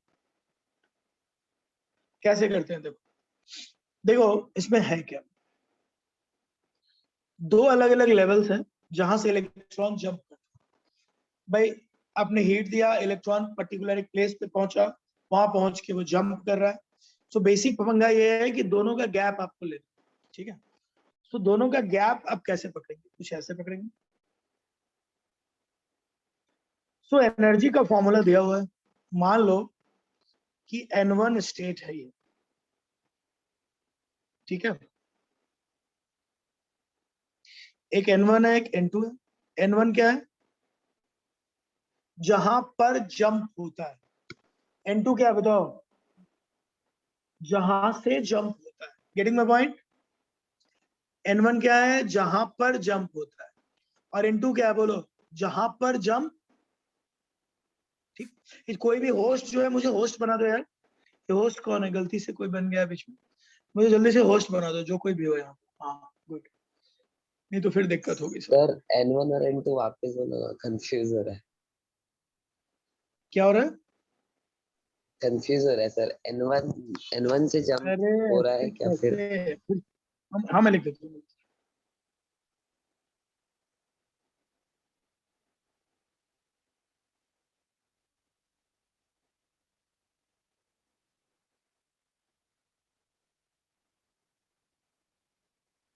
जहां पे इलेक्ट्रॉन लौटेगा, where electron bounces back. N2 क्या है,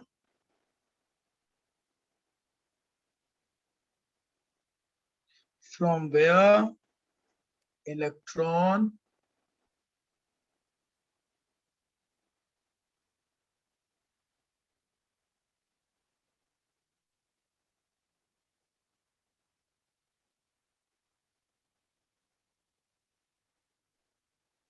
जंप, ठीक है। क्लियर है भाई, बोल दे। हाँ सर, हाँ सर। ठीक है, अब तुम्हें क्या करना चाहिए, एनर्जी निकालनी चाहिए। अब N1 वाली एनर्जी जो है वो E1 है। E1 कितनी है भाई, -13.6 Z²/N1²। E2 कितना है बताओ, -13.6।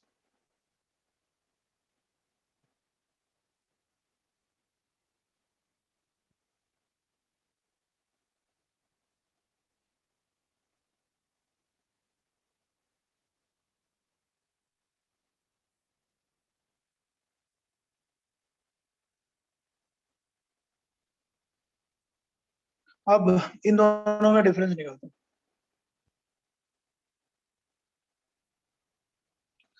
अब डेल्टा ई निकालते हैं। बताओ E1 E2 में एनर्जी किसके पास ज्यादा है, जल्दी बताओ। किसको हम हायर लेवल बोलते हैं और किसको हम लोअर लेवल बोलते हैं, बोलो जल्दी। E1 E2 lower level higher है, है।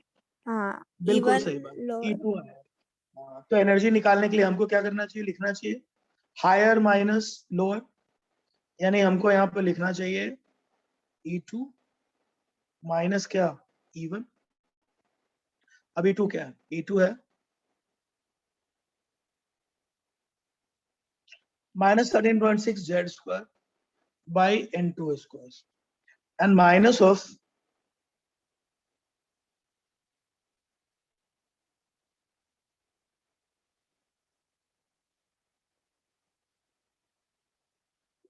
अब तुम्हारे सामने ये फॉर्मूला बन रहा है।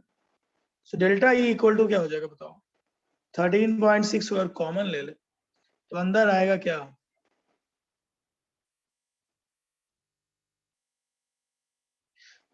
आएगा कि नहीं बोलो। सो ये तुम्हारा फॉर्मूला नंबर 1। जब कभी तुमको दो अलग अलग लेवल की एनर्जी निकालनी तो यू कैन यूज इट, लिख लो।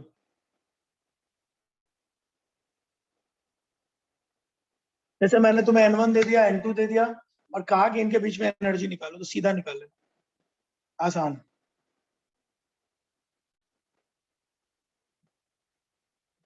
Clear. Yes, sir. Yes sir. Next, अब आगे बढ़ते हैं। अब दूसरा जो मुद्दा है वो क्या है, उस पर हम लोग ध्यान देते हैं। n1 माइनस n2 क्लियर हो रहा। अब डेल्टा ई को हम लोग क्या लिख सकते हैं, ये भाई डेल्टा ई को हम जब भी चाहें क्या लिख सकते हैं, एच सी बाय लैम्डा लिख सकते हैं कि नहीं, लिख सकते हैं, तो लिख लेते हैं। सो डेल्टा ई को हम यहाँ पे लिख देते हैं एच सी बाय लैम्डा, और यहाँ पे हो गया 13.6 जेड स्क्वायर एज यूजुअल।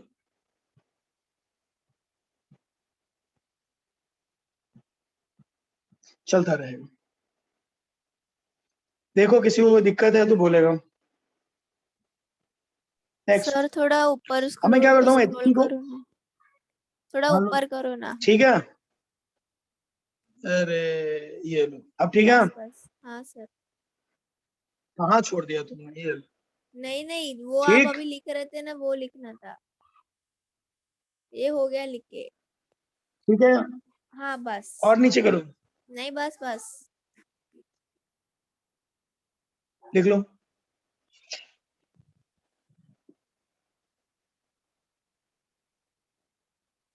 हो गया सर। नेक्स्ट, अब एच सी को उधर भेजो। सो 1 बाय लैम्डा इक्वल टू कितना हो जाएगा, 13.6 बाय एच सी।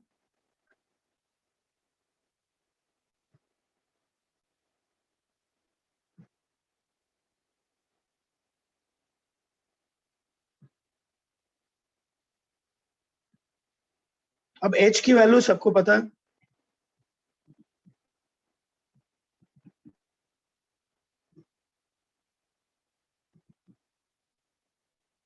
c की वैल्यू भी सबको पता है।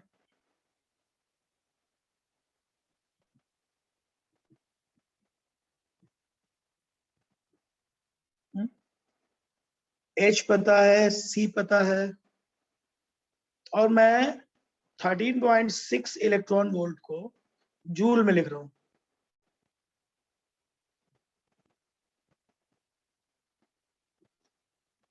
ताकि सबका यूनिट एसआई हो। अगर मैं ये सब करता हूं तो पता है क्या होगा, 1 बाय लैम्डा इक्वल टू, अगर ये सब चीजें मैं पुटअप करता हूं ऊपर वाले फॉर्मूले में, तो पता है मुझे क्या मिलने वाला है, एक कांस्टेंट, और मैं इसको ऐसे लिखूंगा।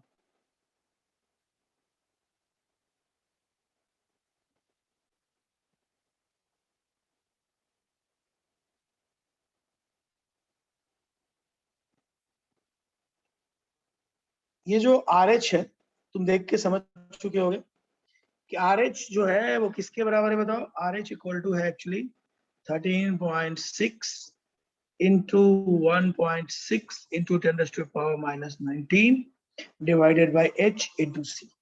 इन सबका जो कॉमन, इन सबको जो सॉल्व करेंगे तो जो आएगा वो आर एच। और यहाँ पे मैं तुमको बताना चाहता हूँ कि हमारा जो आर एच है, इसको हम लोग कहते हैं रेडबर्ग्स कांस्टेंट।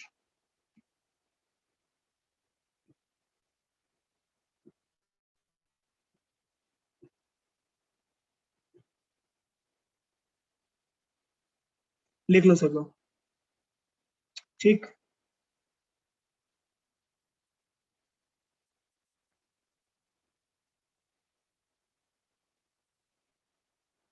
यहाँ तक पहुंचो पहले, फिर बात करते हैं। Done sir.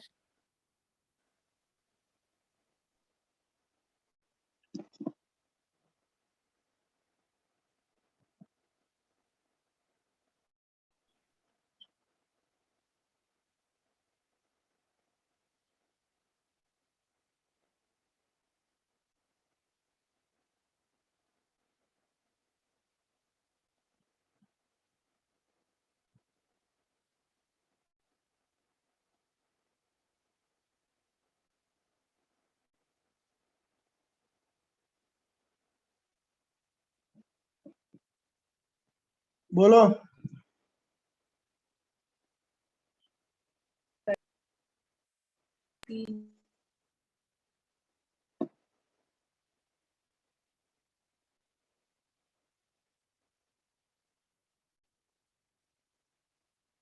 किसी को प्रॉब्लम?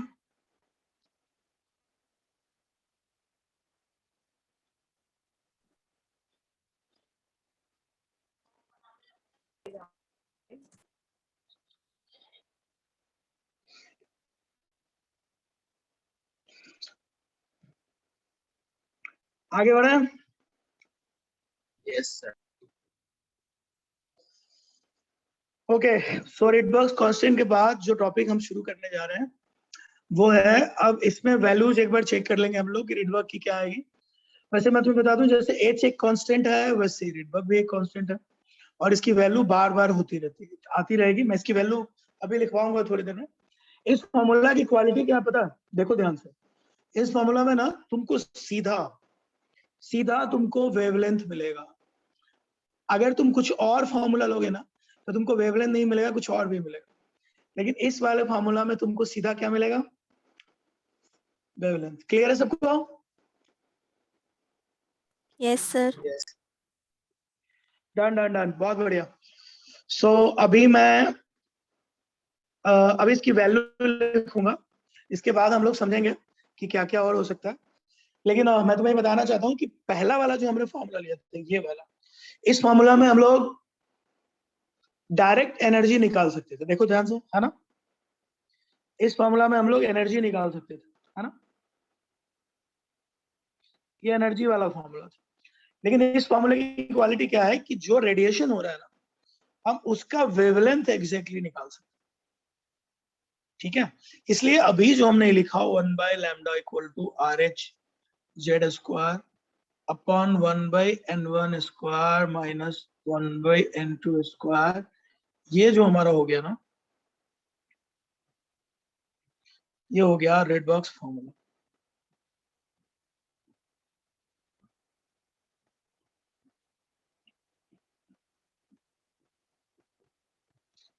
और ये बहुत काम का है।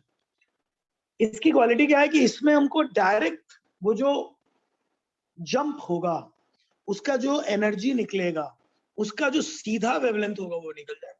इसके ऊपर वाले फॉर्मूले में हमको एनर्जी मिलेगी, बट इस वाले फॉर्मूले की क्वालिटी क्या है, हमको सीधा क्या मिलेगा बताओ? एनर्जी मिल जाएगी जंप की।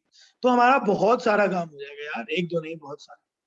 सो आई गेस सबको ये बात समझ में आ रही होगी और बहुत ज्यादा प्रॉब्लम किसी को नहीं होगी। लिख लो वैल्यू। RH निकालोगे तो तुमको मिलेगा 1.096 into 10⁻⁷ मीटर इनवर्स। वैल्यू ध्यान रखना भाई।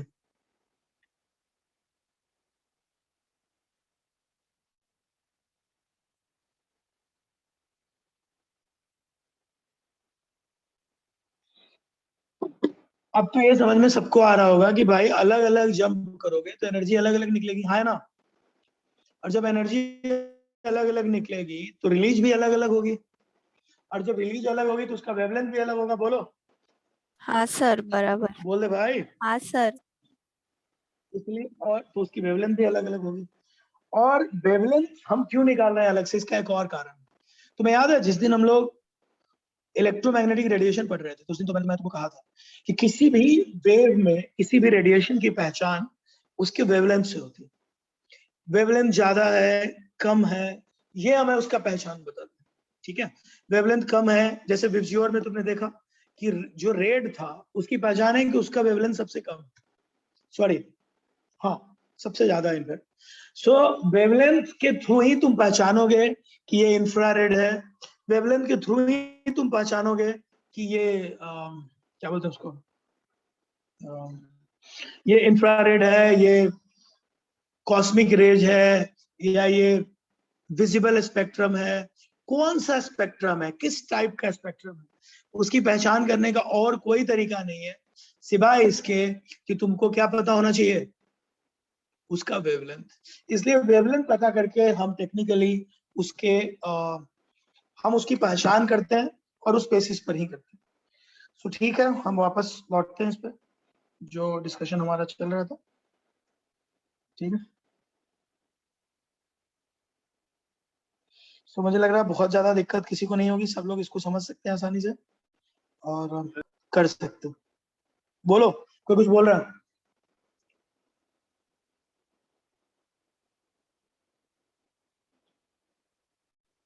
ठीक है, समझ में आ रहा है सबको? चलो ठीक है भाई, तो हम बढ़ते हैं आगे।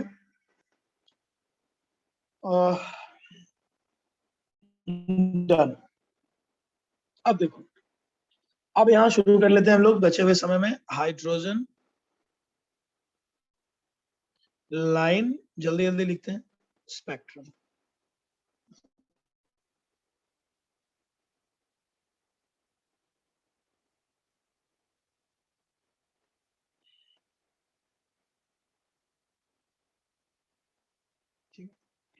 देखो, इसको हम हाइड्रोजन लाइन स्पेक्ट्रम क्यों कहते हैं, इस पे भी हम बात करेंगे और तुमको समझाने की कोशिश करेंगे, एक एक करके पूरा समझाएंगे ताकि तुम समझ पाओ। लेकिन पहले हाइड्रोजन लाइन स्पेक्ट्रम नाम है तो हाइड्रोजन की बात हो रही है, हम हाइड्रोजन गैस की बात करेंगे और उसके बेसिस पर ही पूरा जज करेंगे इसको कैसे होगा। तो देखो, हुआ ये कि जब हम लोगों ने, सब लोग देखना, मैं इसको थोड़ा बड़ा कर देता हूँ ताकि ये क्लास की हर बात सबको क्लियर हो। देखो, हुआ ये कि ये मान लो तुम्हारा, इसके अंदर तुमने हाइड्रोजन गैस रखा है ना। अब तुम, कोई कुछ बोल रहा है, माइक ऑफ कर लो भाई, माइक ऑफ कर लो प्लीज। सो मान लो ऐसे यहाँ से हीटिंग हो रही है और सपोज करो कि मैं नीचे से भी हीटिंग करा रहा हूँ, हीटिंग दोनों तरफ से कर रहा हूँ। हीटिंग करने के बाद यहाँ से स्पेक्ट्रम निकला, मतलब लाइन निकली, यहाँ से हमने इसको अपने प्रिज्म से गुजारा और प्रिज्म से ऐसे गुजरने के बाद ये जो लाइंस ले रही है उसको देखो, से बहुत सारी लाइंस ले रही है। मान लो ऐसे थोड़ा गड़बड़ हो गया, मैं इसको ठीक करता हूँ।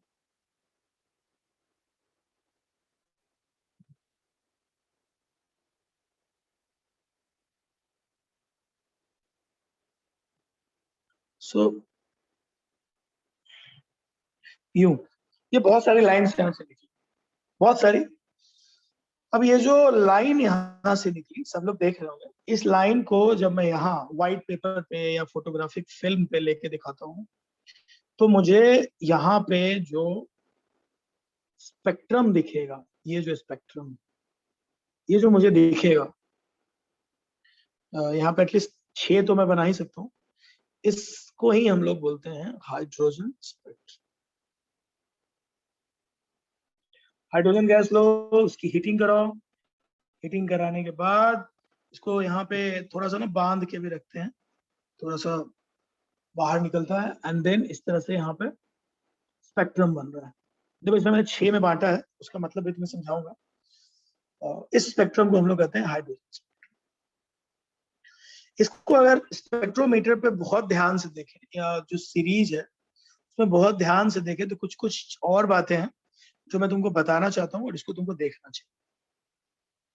ध्यान से देखो, मैं तुम्हारे लिए ड्रॉ करता हूँ, एवरीबॉडी ध्यान देंगे। देखो, शुरू में ना लाइंस बहुत क्लोज क्लोज मिलेंगे तुमको ऐसे, पहले कुछ क्लोज क्लोज लाइन मिलेंगे तुमको, ठीक है। उसके बाद थोड़ी देर के बाद जो लाइंस मिल रहे हैं वो थोड़े दूर दूर, थोड़े डिस्टेंस वाले लाइंस। लाइंस वेवलेंथ के हिसाब से तय हो रहे हैं, उनके बीच के गैप के हिसाब से तय। इसके बाद वाला जो लाइन है उसमें गैप और बढ़ गया,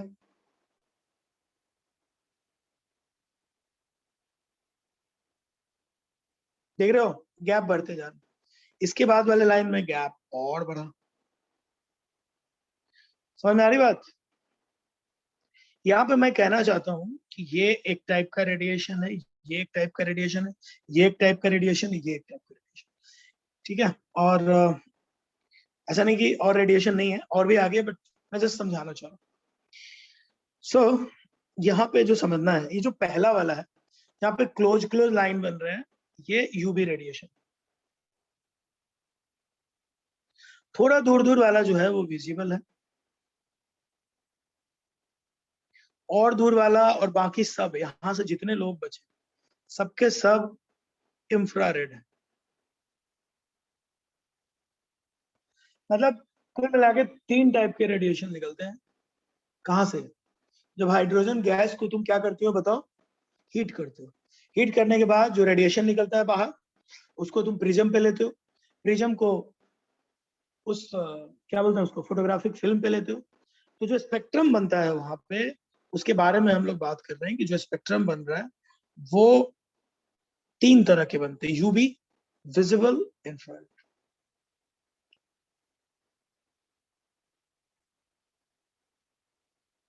इनके बीच की जो डिस्टेंस है वो बढ़ती हुई दिखेगी तुमको, और दूर दूर देखो,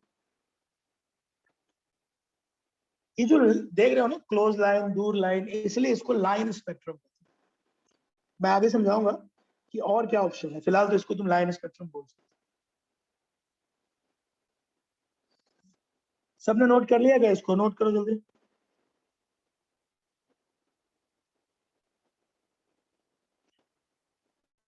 जल्दी करते हैं। डन सबको?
In hydrogen spectrum, discrete identifiable lines were observed. ये मैंने एक वर्ड छोड़ दिया है, यहाँ पे जोड़ देता हूँ, wavelengths.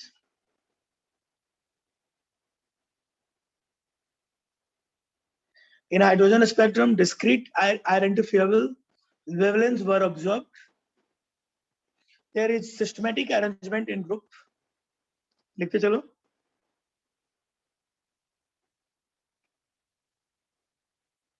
Of wavelengths in group.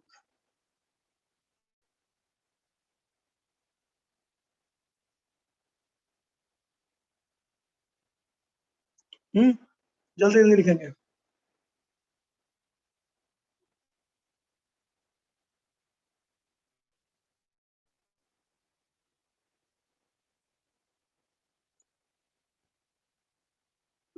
As we move from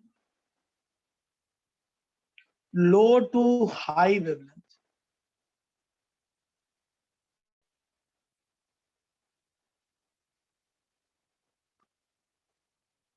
low to high wavelength,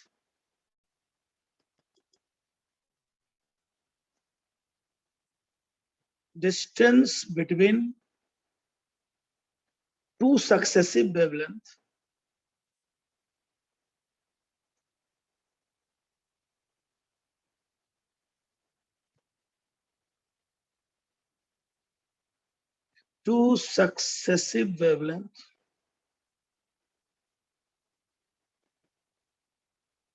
increases. तुमने देखा था अभी ऊपर कि ये जो इधर से इधर तुम जा रहे हो, इधर ये जो लाइन है ऐसे जाने वाली, यूं ये तुम जो जा रहे हो ना इंक्रीजिंग वेवलेंथ की तरफ जा रहे हो, ठीक है। लेफ्ट से राइट जो तुम जा रहे हो, कैसे जा रहे हो बताओ, इंक्रीजिंग वेवलेंथ। तो शुरू में जिसकी जितनी वेवलेंथ है उसके हिसाब से, तो शुरू में जो वेवलेंथ वाली लाइन निकल रही है उनके बीच के गैप बड़े छोटे छोटे, बाद में उनके बीच के जो गैप है वो बढ़ते नजर आ रहे हैं, दिख रहा है ना, और बाद में जाके गैप बहुत बड़े होते जा रहे हैं। अरे बोलो, समझ पा रहे हो? ये मैंने कुछ नहीं किया इसमें, ये उस जमाने में जो बोर का ऑब्जर्वेशन है वो मैं आपसे शेयर कर रहा हूँ। मैं बाद में इस पे बात करूंगा कि ऐसा क्यों था, अभी मैं बस आपसे पूरा ऑब्जर्वेशन शेयर कर रहा हूँ। क्या मतलब है इसका, ये जो लाइन है इंक्रीजिंग वेवलेंथ में बढ़ता जा रहा है। शुरू में वेवलेंथ की जो लेंथ है वो एक दूसरे के साथ काफी क्लोज गैप बहुत छोटा है, बाद में जब राइट में आगे बढ़ते हैं तो गैप बहुत बड़ा होता चला जाता है। सबको क्लियर? बोलो। Yes sir. डन, बढ़ते हैं आगे।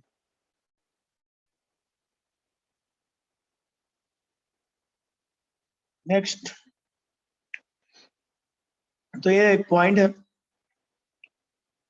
देखो इन ईच, अब देखो इससे दिख रहा है कि सीरीज बन रहे हैं अलग अलग, साफ लग रहा है कि ये जो है, इससे समझ में आ रही है बात कि ये जो है ये एक तरह की सीरीज है, ये एक अलग सीरीज है, ये एक अलग सीरीज है, और ये भी एक अलग सीरीज, क्योंकि इनके अंदर वेवलेंथ का जो गैप है वो सिस्टमेटिक है बट बीच में बड़ा गैप भी है, तो अलग अलग सीरीज है। तो लिखो statement, in each series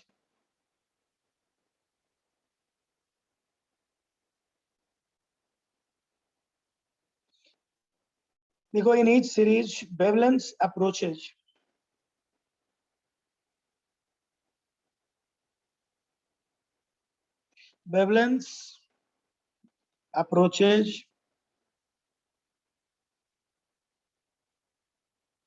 a particular value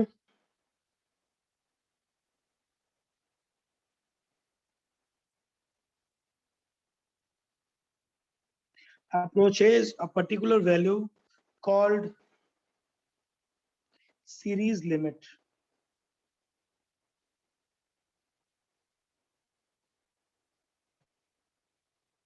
एक पर्टिकुलर डिस्टेंस के बाद, एक पर्टिकुलर वैल्यू के बाद वो आगे नहीं बढ़ते, लिखते चलो।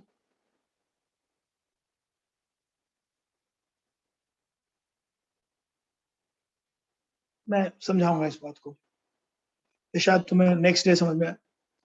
देखो इसको ऐसे समझते हैं, देखो जिस सीरीज की वेवलेंथ सब मतलब एक सीरीज है उसके अंदर 5 लाइन है, तो पहली लाइन से आगे बढ़ रहे हो तुम, तो कहने का मतलब ये होगा कि वेवलेंथ अगर छोटा हो, ठीक है, तो उसकी एनर्जी बहुत बड़ी होती है, क्योंकि फॉर्मूला क्या होता है, E equal to hc by lambda. So energy ज्यादा होती है तो वेवलेंथ कम होता है, एनर्जी कम होती है तो वेवलेंथ क्या होता है बोलो, ज्यादा होता है। इनसे ये पता चल रहा है कि टेक्निकली आपको ये ध्यान रखना है कि सीरीज लिमिट का मतलब होगा जब एनर्जी सबसे ज्यादा हो, और एनर्जी सबसे ज्यादा तब होगा जब उस सीरीज की मिनिमम वेवलेंथ वाली वैल्यू आएगी। तो सीरीज लिमिट का मतलब है वो वाली लाइन जिसकी वेवलेंथ तो सबसे कम है लेकिन जिसका एनर्जी क्या होगा, सबसे ज्यादा। हम इसको बहुत डिटेल में डिस्कस करेंगे आगे, अभी फिलहाल जो ऑब्जर्वेशन है वो तुम लिखते चलो, ठीक है।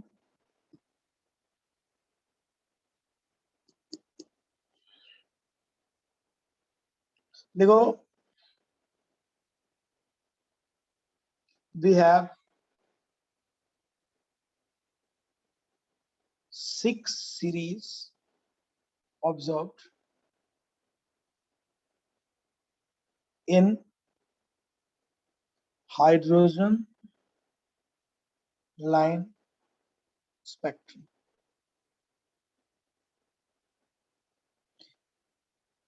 मैं एक एक करके सबके बारे में बात करूंगा, आज सिर्फ सबका नाम बता देता हूँ। पहला है लाइमन, ये सब बोर के स्टूडेंट है। लाइमन ने अपने सारे स्टूडेंट को इस तरह से जोड़ लिया था, पहले का नाम है लाइमन सीरीज, देखते चलो। दूसरा है बामर, एल साइलेंट है, नाम पढ़ना बामर सीरीज।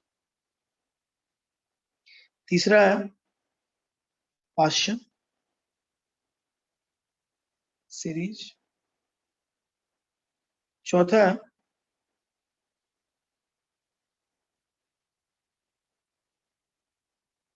Brackett series. ये मैं सबके नाम बता रहा हूं जो उस समय मिले थे हम लोग को। सो लिखते चलते हैं सबके नाम। लामन, बामा, पाश्चन, ब्रैकेट। पांचवा था फंड।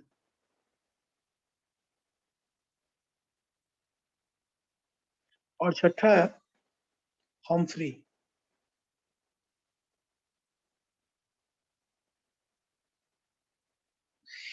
इनमें से आपको मैं बता दूं कि जो शुरू के ये लोग जो थे ये सब बोर के स्टूडेंट थे। ये स्टूडेंट नहीं थे, ये 6 वाला सीरीज बाद में आया है, फिर 5 सीरीज पहले से। तो बोर के जो सबसे इंपॉर्टेंट, जो मतलब सबसे ज्यादा जो सक्सेसफुल ऑब्जर्वेशन था, जो सबसे ज्यादा सक्सेसफुल रहा उनके थ्योरी, उनमें से एक सबसे बड़ी थ्योरी है हाइड्रोजन लाइन स्पेक्ट्रम। काफी ज्यादा करीब थे वो सच्चाई के, काफी अच्छा एक्सप्लेन था, काफी कुछ लोगों को समझ में आता था। उस जमाने में लोग क्लूलेस हो जाते थे कि भाई हाइड्रोजन गैस को हम हीट कर रहे हैं तो उसमें से इतने सारे टाइप के स्पेक्ट्रम क्यों निकल रहे, इतने सारे टाइप के लाइंस क्यों निकल रहे। उस वक्त के लोग को समझ नहीं आता था कि क्या चल रहा है। तो उस बात को बोर ने उस जमाने में एक्सप्लेन किया था। तुम सोच भी नहीं सकते कि उस जमाने में इसका क्या मतलब था, क्या मीनिंग था इसका। उस जमाने में it was a huge thing, it's not simple, it's a huge thing. So उस जमाने में बहुत अच्छा माना गया। आगे चल के समरफील्ड ने इसकी गलतियां बताई, फिर हम आगे बढ़े। पर देखो, जरूरी नहीं कि जो पहली बार किसी ने किया हो पूरी तरह से ठीक अगर नहीं हो, इसका मतलब नहीं कि उसकी वैल्यू नहीं है। उसकी वैल्यू इसलिए है कि उसने हमें रास्ता दिखाया और हम उसके रास्ते पे चल के आगे बढ़े, इसलिए इसकी वैल्यू है और ये बहुत काम की चीज है। सबको याद रहेगा? Yes, sir. अरे बोलो। चलो डन। अगले लेक्चर में हम यहीं से शुरू करेंगे। आई होप सब लोगों को मजा आया होगा, सब कुछ समझ में आया। किसी को कुछ Yes, डाउट है तो sir. बोलो। Yes, sir. नहीं सर, अच्छा, फोर्थ पॉइंट किसी को दिखाना है? 1 मिनट। क्या हुआ फोर्थ पॉइंट में? सर थोड़ा नोट डाउन करना बाकी रहेगा। अच्छा, कोई बात। अभी दिखाता हूँ।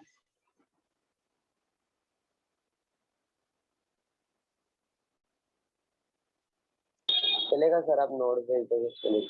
नहीं नहीं, कोई बात नहीं। ये ब्रैकेट, ये है फोर्थ पॉइंट। नहीं सर, ये ऊपर वाला फंड। Fourth point. ये अच्छा, तो ऊपर वाला फोर्थ अच्छे नाम है ना। ये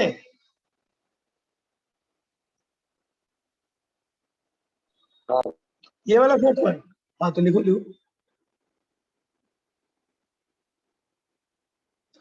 In each series, wavelength approaches a particular value called series limit. Maximum energy जहां मिलता है ना उसको हम लोग सीरीज लिमिट कहते हैं। हम बात करेंगे अगली बार।